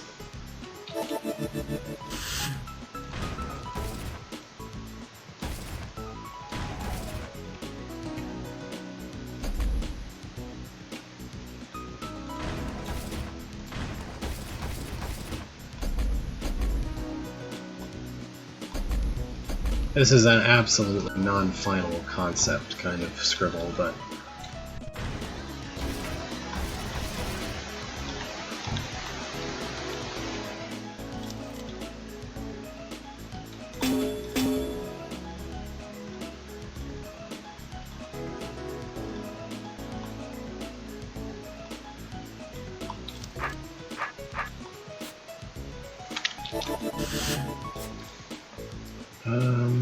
yeah. Oh, no, I see. Okay. Yeah, I'm a bit overzealous in exactly how far away things are. I could probably get away with this.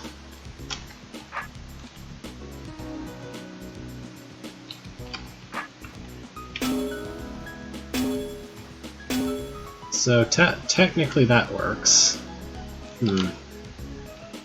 That's not very interesting, though.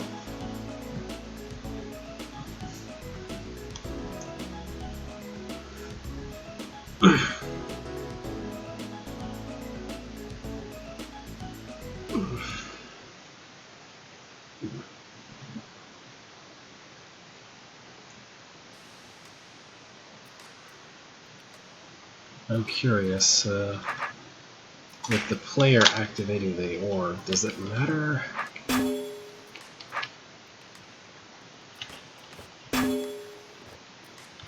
I guess it does. Huh. Alright. Anyway.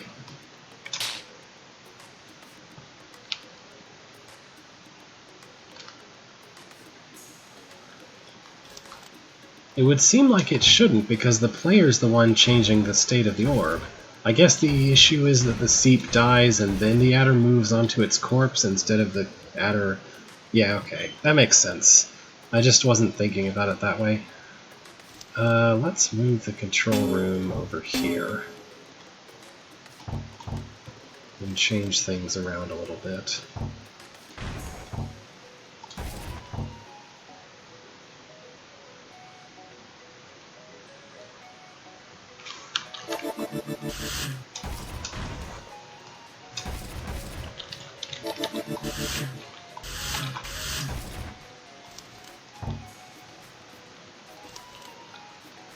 So I think one key to this might be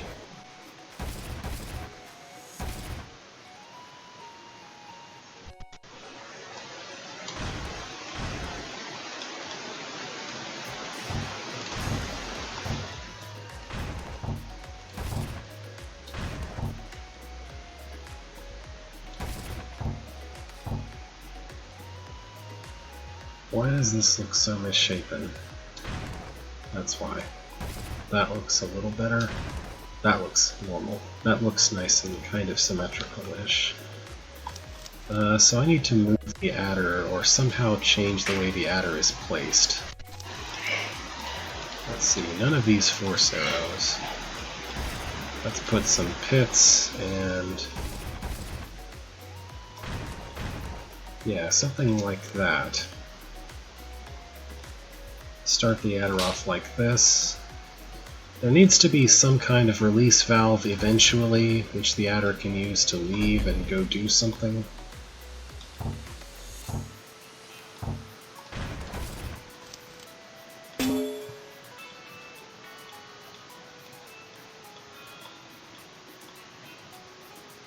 Oh, well, that doesn't toggle that.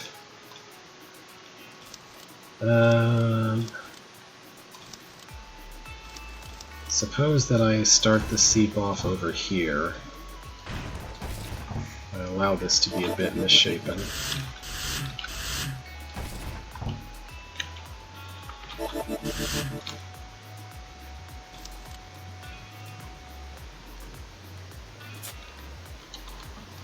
Okay. So when the player walks in the room under these circumstances, he will automatically fill up the seep like this. Sorta, kinda.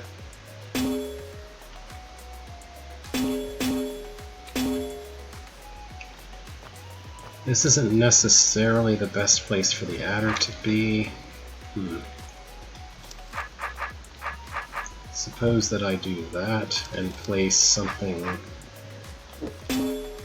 like that. Alright, so now the player can choose to release all but 2 of the seep like that whenever they want. And the player can also move the adder around.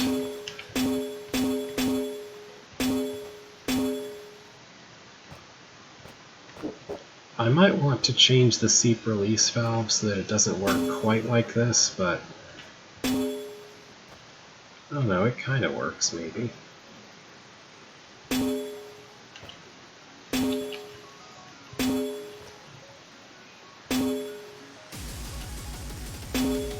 So that wastes a seep if you let things go like that.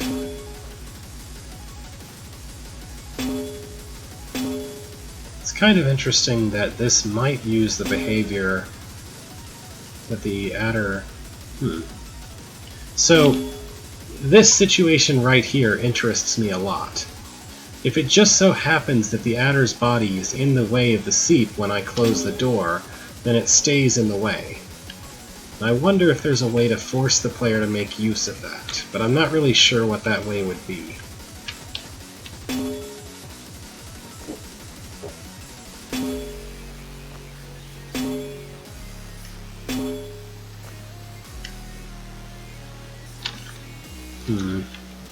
Another thing I might do is let the player move the seat back and forth along this wall. Say the adder starts a little bit longer.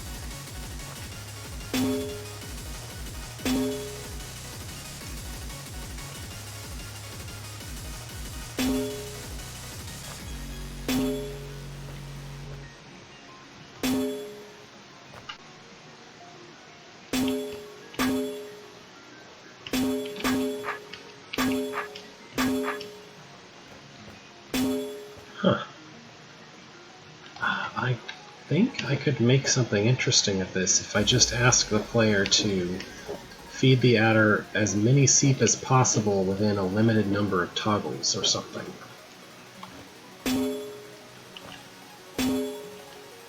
Because there's kind of a lot of varied strategy to this.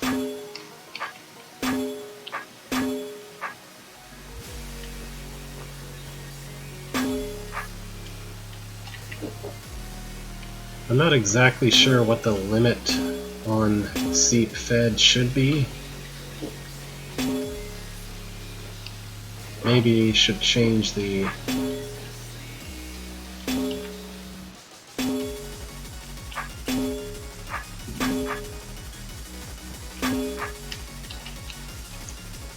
I think I should change the mechanism that lets the seep out a little bit. Maybe just push it to the west another tile or so.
Yeah, it's not very helpful for this to be structured that way, so let's push it like that.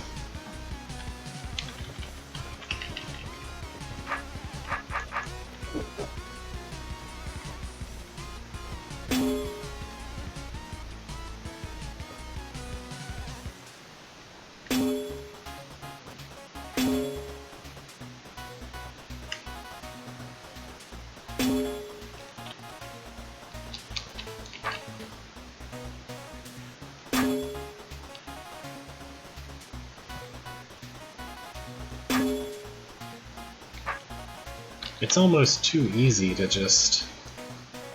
Well, I don't know about easy, though.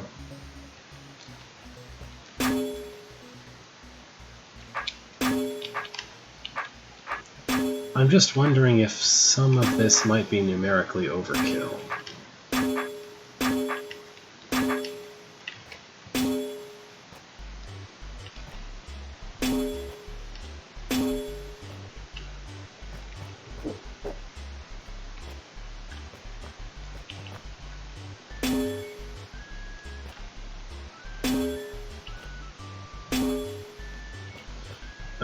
I feel like this maybe is too unfocused in some ways. I don't know if that makes any sense.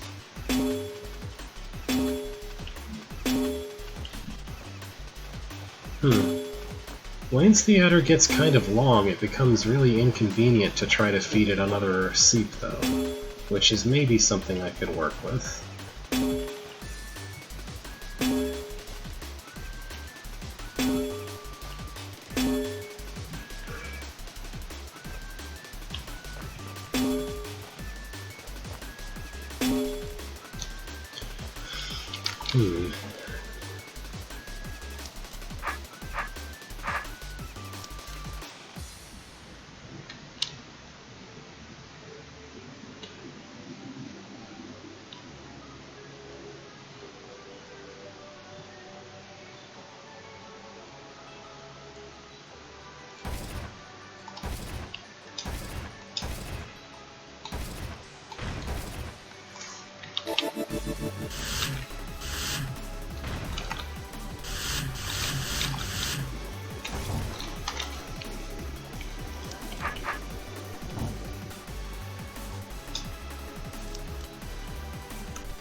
What about this?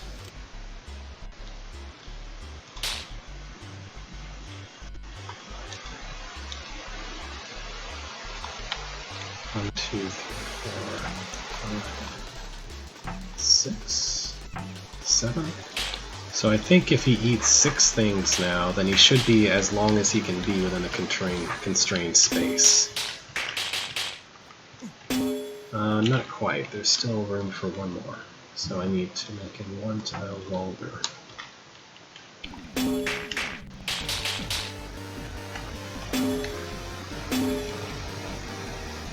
I think I can require some kind of strategy by setting things up like that.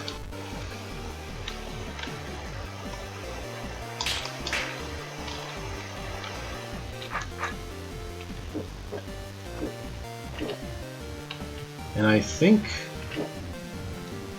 that should only release 1 at a time. Maybe not.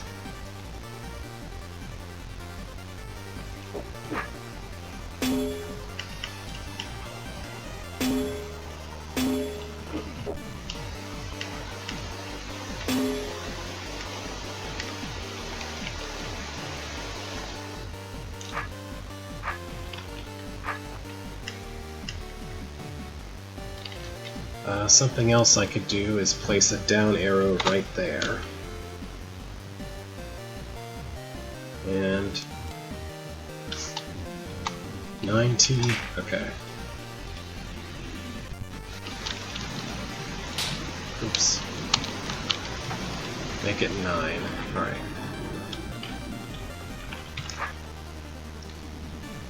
Oh, yeah, okay. Somehow that didn't occur to me. Whatever.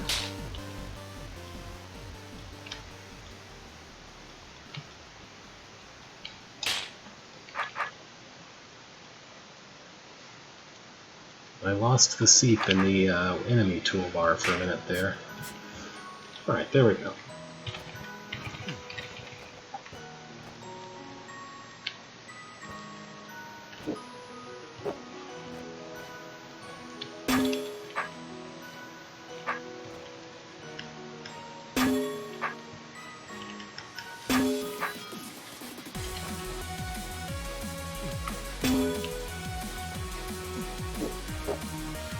Now it releases 2, which might be of interest. Is there a way to split those 2 off? Not with only 1 pipeline.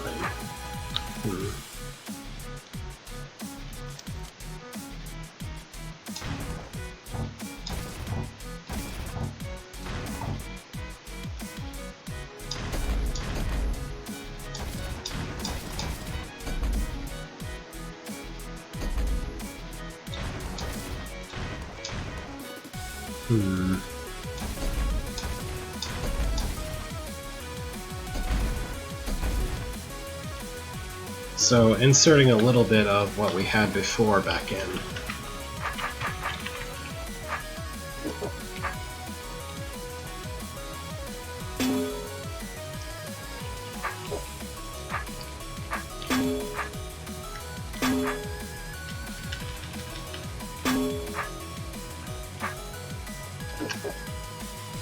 So now it's possible to split them off like this.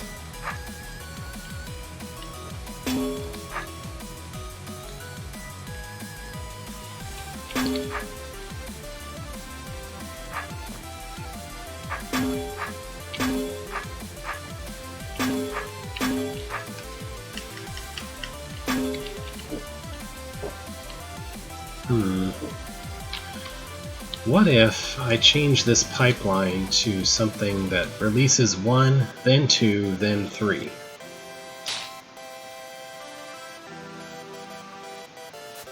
So I want to change the way that this toggler works.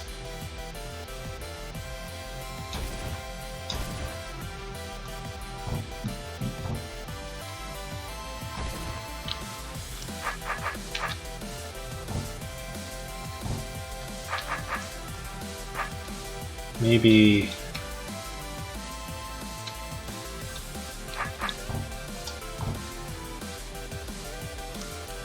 some kind of Briar mechanism that does the thing.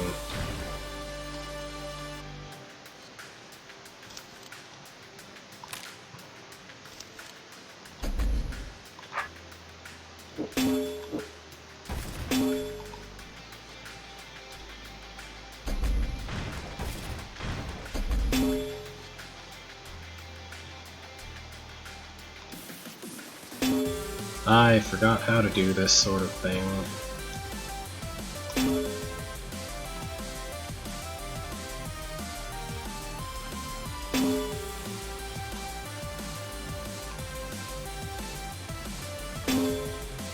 Make this a multi, for one thing.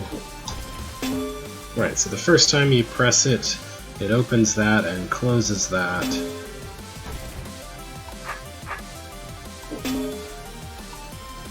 And then the second time you press it, it'll open both of them.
Oh, just put ortho squares, that'll fix it, right? Like that.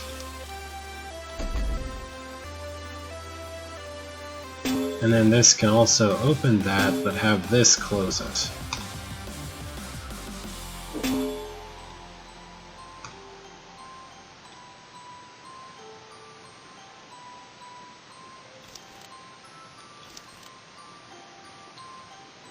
Right.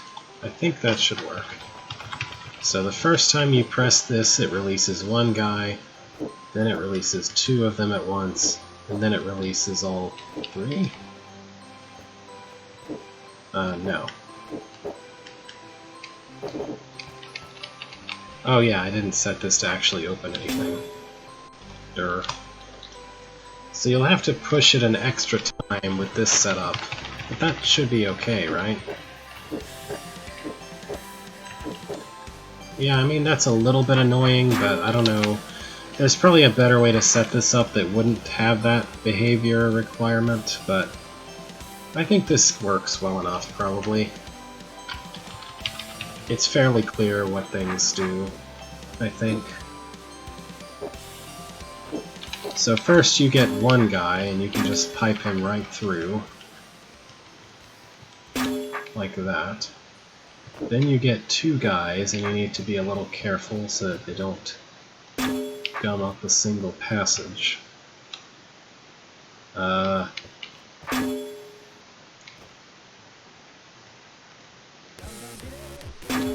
What?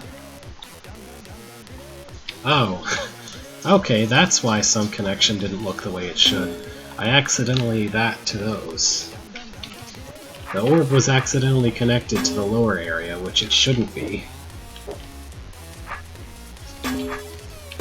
I fear that I might be suffering some solution tunnel vision with this, that maybe it won't be as interesting as I'm hoping it will be. But I feel like I might have at least something going here.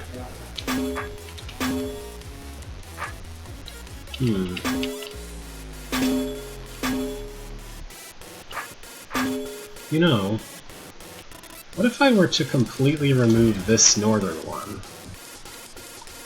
Would that make it interesting, or just really annoying?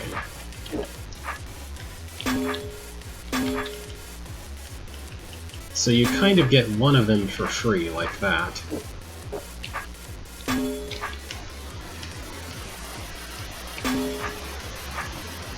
But then you have to be very careful with the others.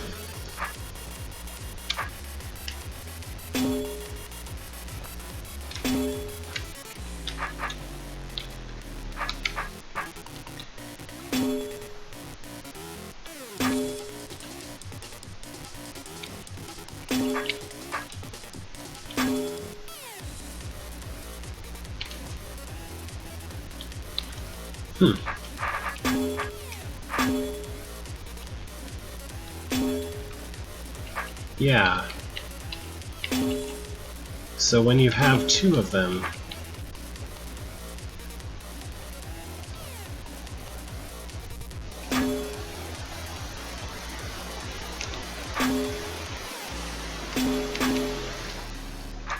you want to pull them all the way to the west, and have the adder set up a certain way before doing it.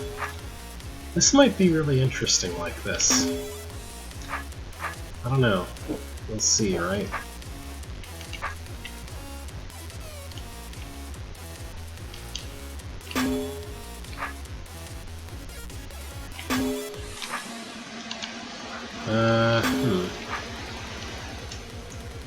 Among the possibilities is...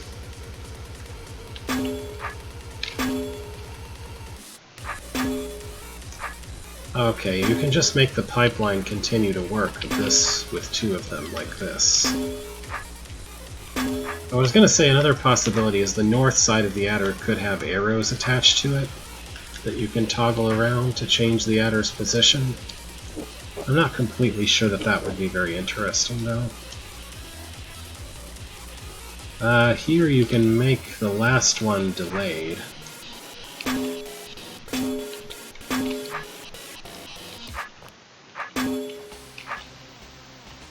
Which might be beneficial, it's hard to say.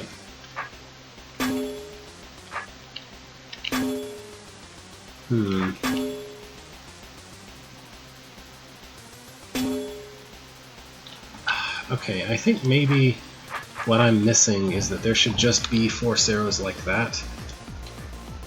That might be good.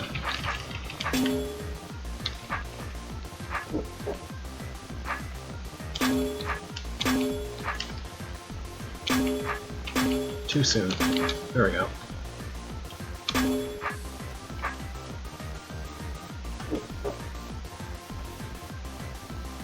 So now I can sit like this, and if things were set up so the adder was next to him, then you'd be all good.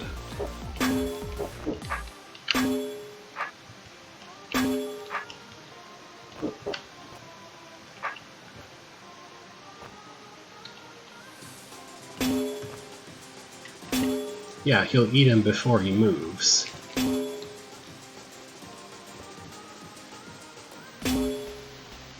But that could only be done with the second of these, I guess. Because of course if you... Oh wait, no, I did that right apparently. Yeah, if you're not careful and you get too close to one side, then you will slip across onto the wall, where he's of no use anymore.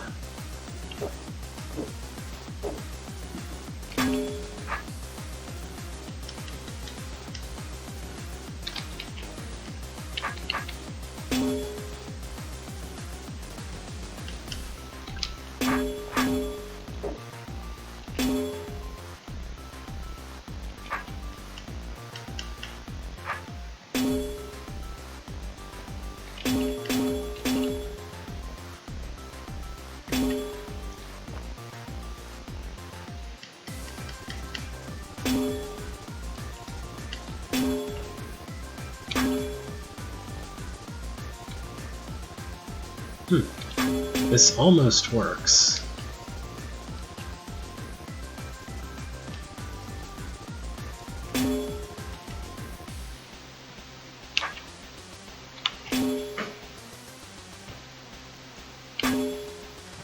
I just can't get the last guy if I do things exactly this way.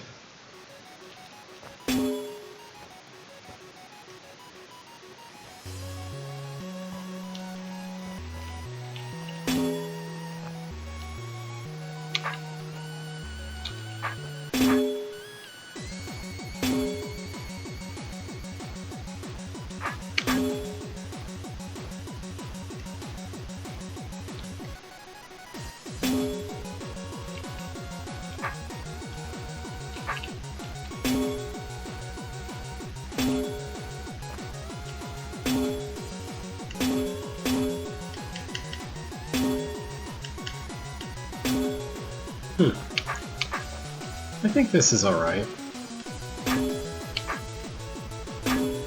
It's not completely interesting, but it does sort of work. So if I require an adder of length, what's that, 15? Then I think I could make this interesting enough.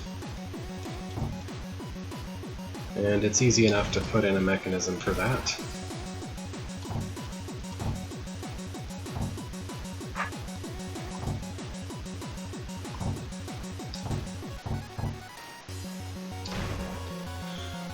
How much space is that? 14. 15. So an adder that needs to be like so.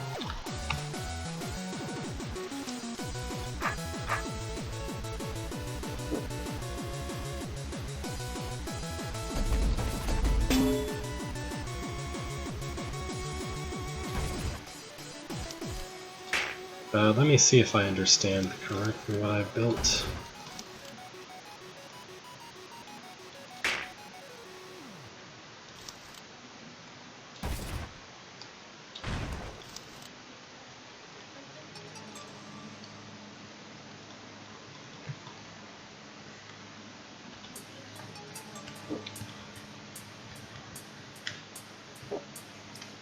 But something exactly one tile shorter. Still gets through. Let's see.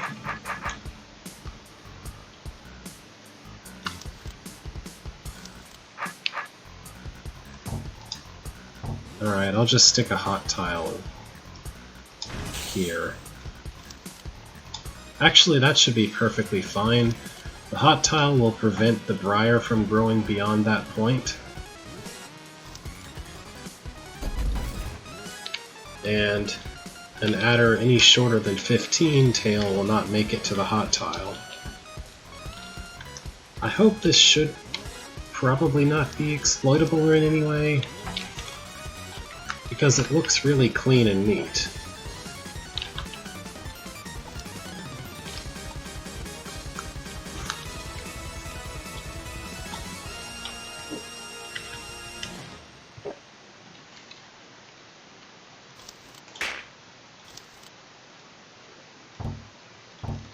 Alright, I think that ought to work. And so when the player thinks he's done, he can go... Let me make this a little cleaner. Alright, when the player thinks he's done, you can go into, I don't know, a little passage over here, and step on something that opens the way.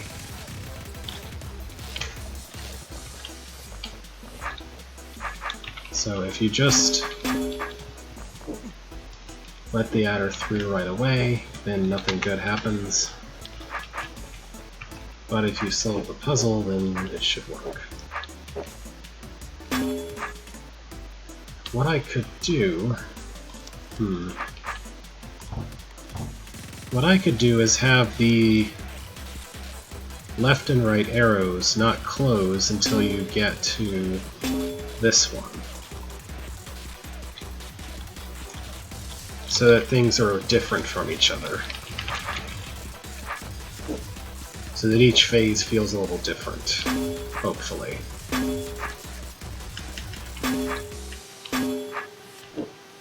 So now you have these two stuck to the middle.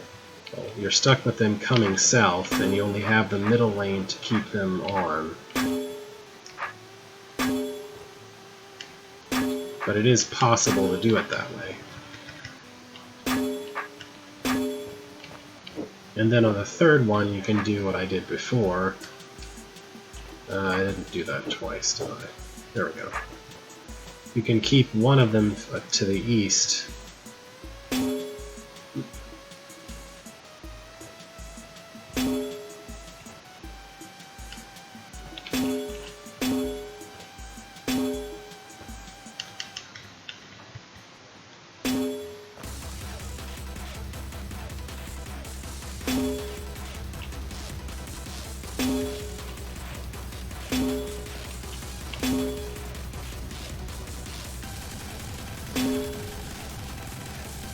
I forget exactly what I did for this.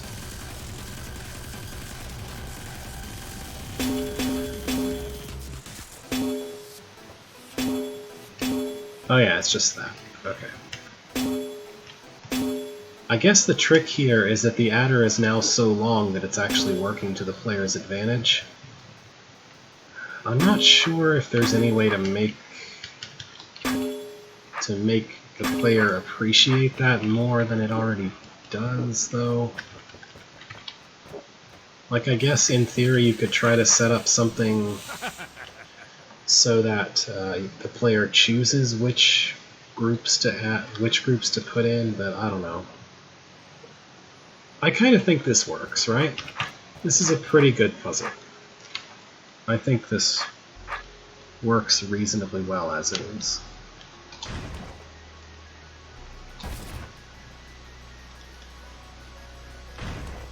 Lots of the moon in my playlist today. Just for a little bit of... Yeah. Alright, well, we're coming close to the end of the time, which means it's time for me to produce demos. Oh, right after I export this. Great.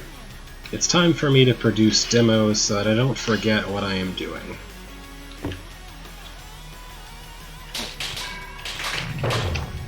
Look at all the things that adder can eat.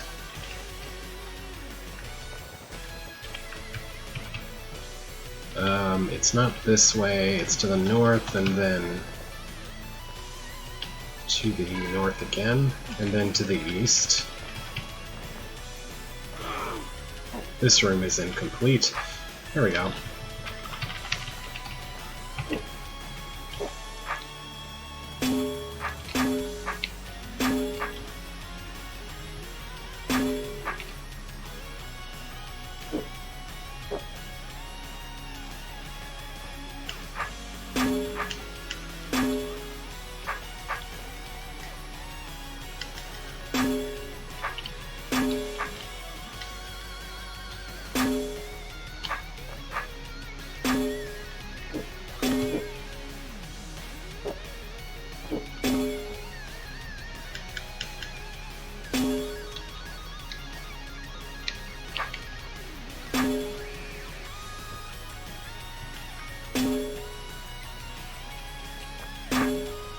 I think I had things in the wrong state or something. This last part is pretty much the tricky part, I guess.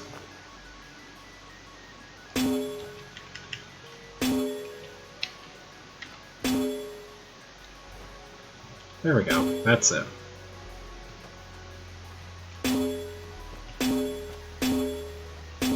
Then you can do that to swap it around, kill him like that, and then handle the very last guy the same way as the first guy.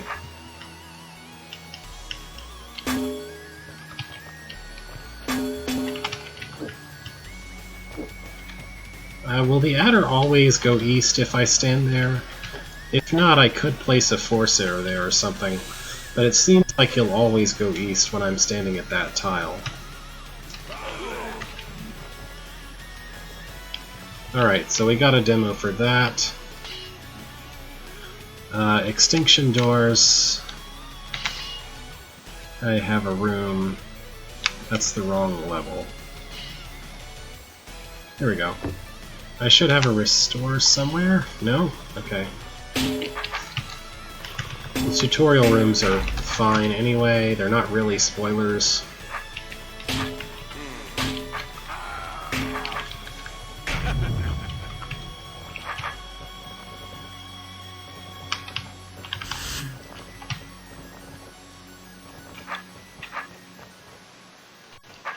Let's see. Right. We wanna...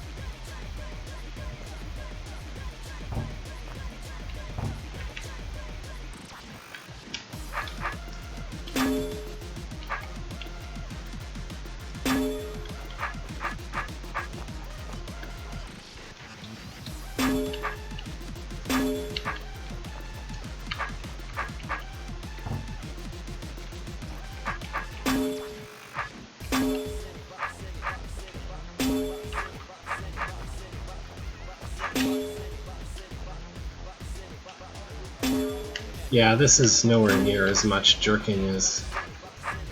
This doesn't require nearly as much mirror movement as I was doing before. For sure. Oh right, I wanna...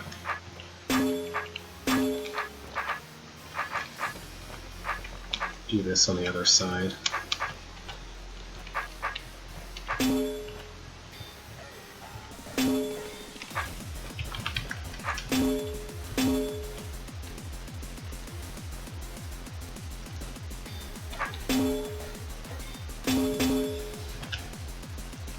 You can go build that one.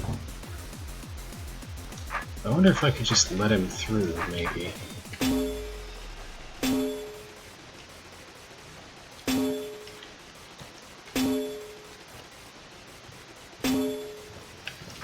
Yeah, just do that.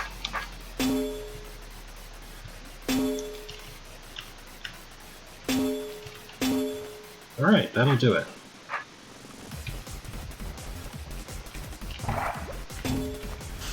Beautiful. Much simpler than what I was doing when I was testing the room. And finally there is the potion belt, which I don't think I've ever tested before, since I don't have any puzzles for it before.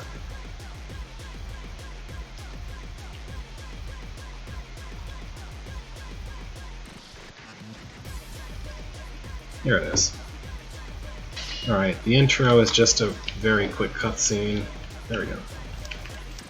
Here's an explanation of things. Here's the tutorial. Puzzle, in quotes. Here's the other tutorial puzzle.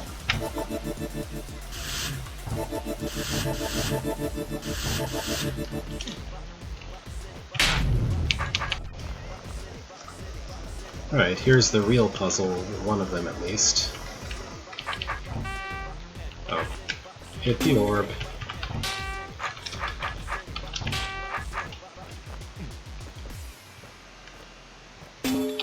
Oops.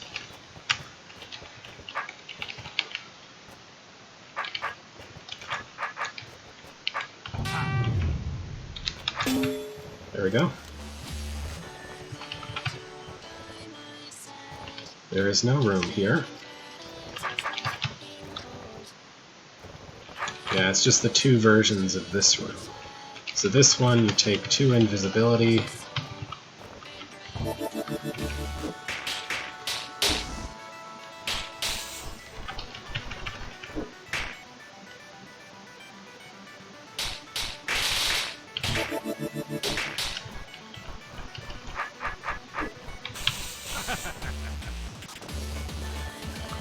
And then in this one, you use the decoy potion right away, grab the speed potions, use the speed potion,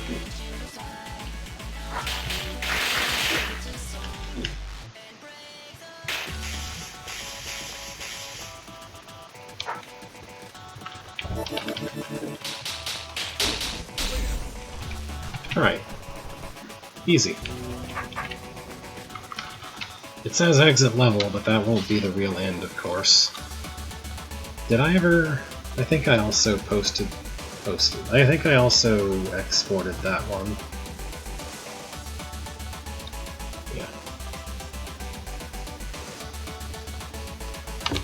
Yeah. Alright, well, I'm pretty happy with this. Let me make sure... Oh, no, I don't have all of them. Let's import the ones I already have. Exciting version control.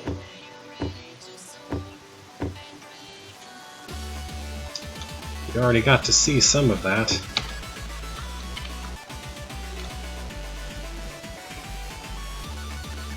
I think I have all the demos for Feed Me. Yeah, pretty sure.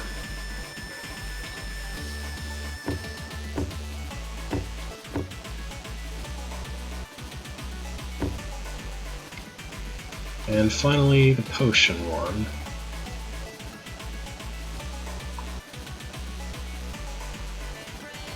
This is why I really want filtering for this list, because I have way too many things.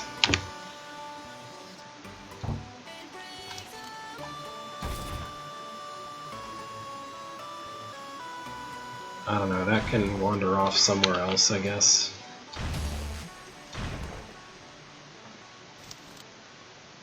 I'll just put... Oh, right, I forgot what I was actually doing.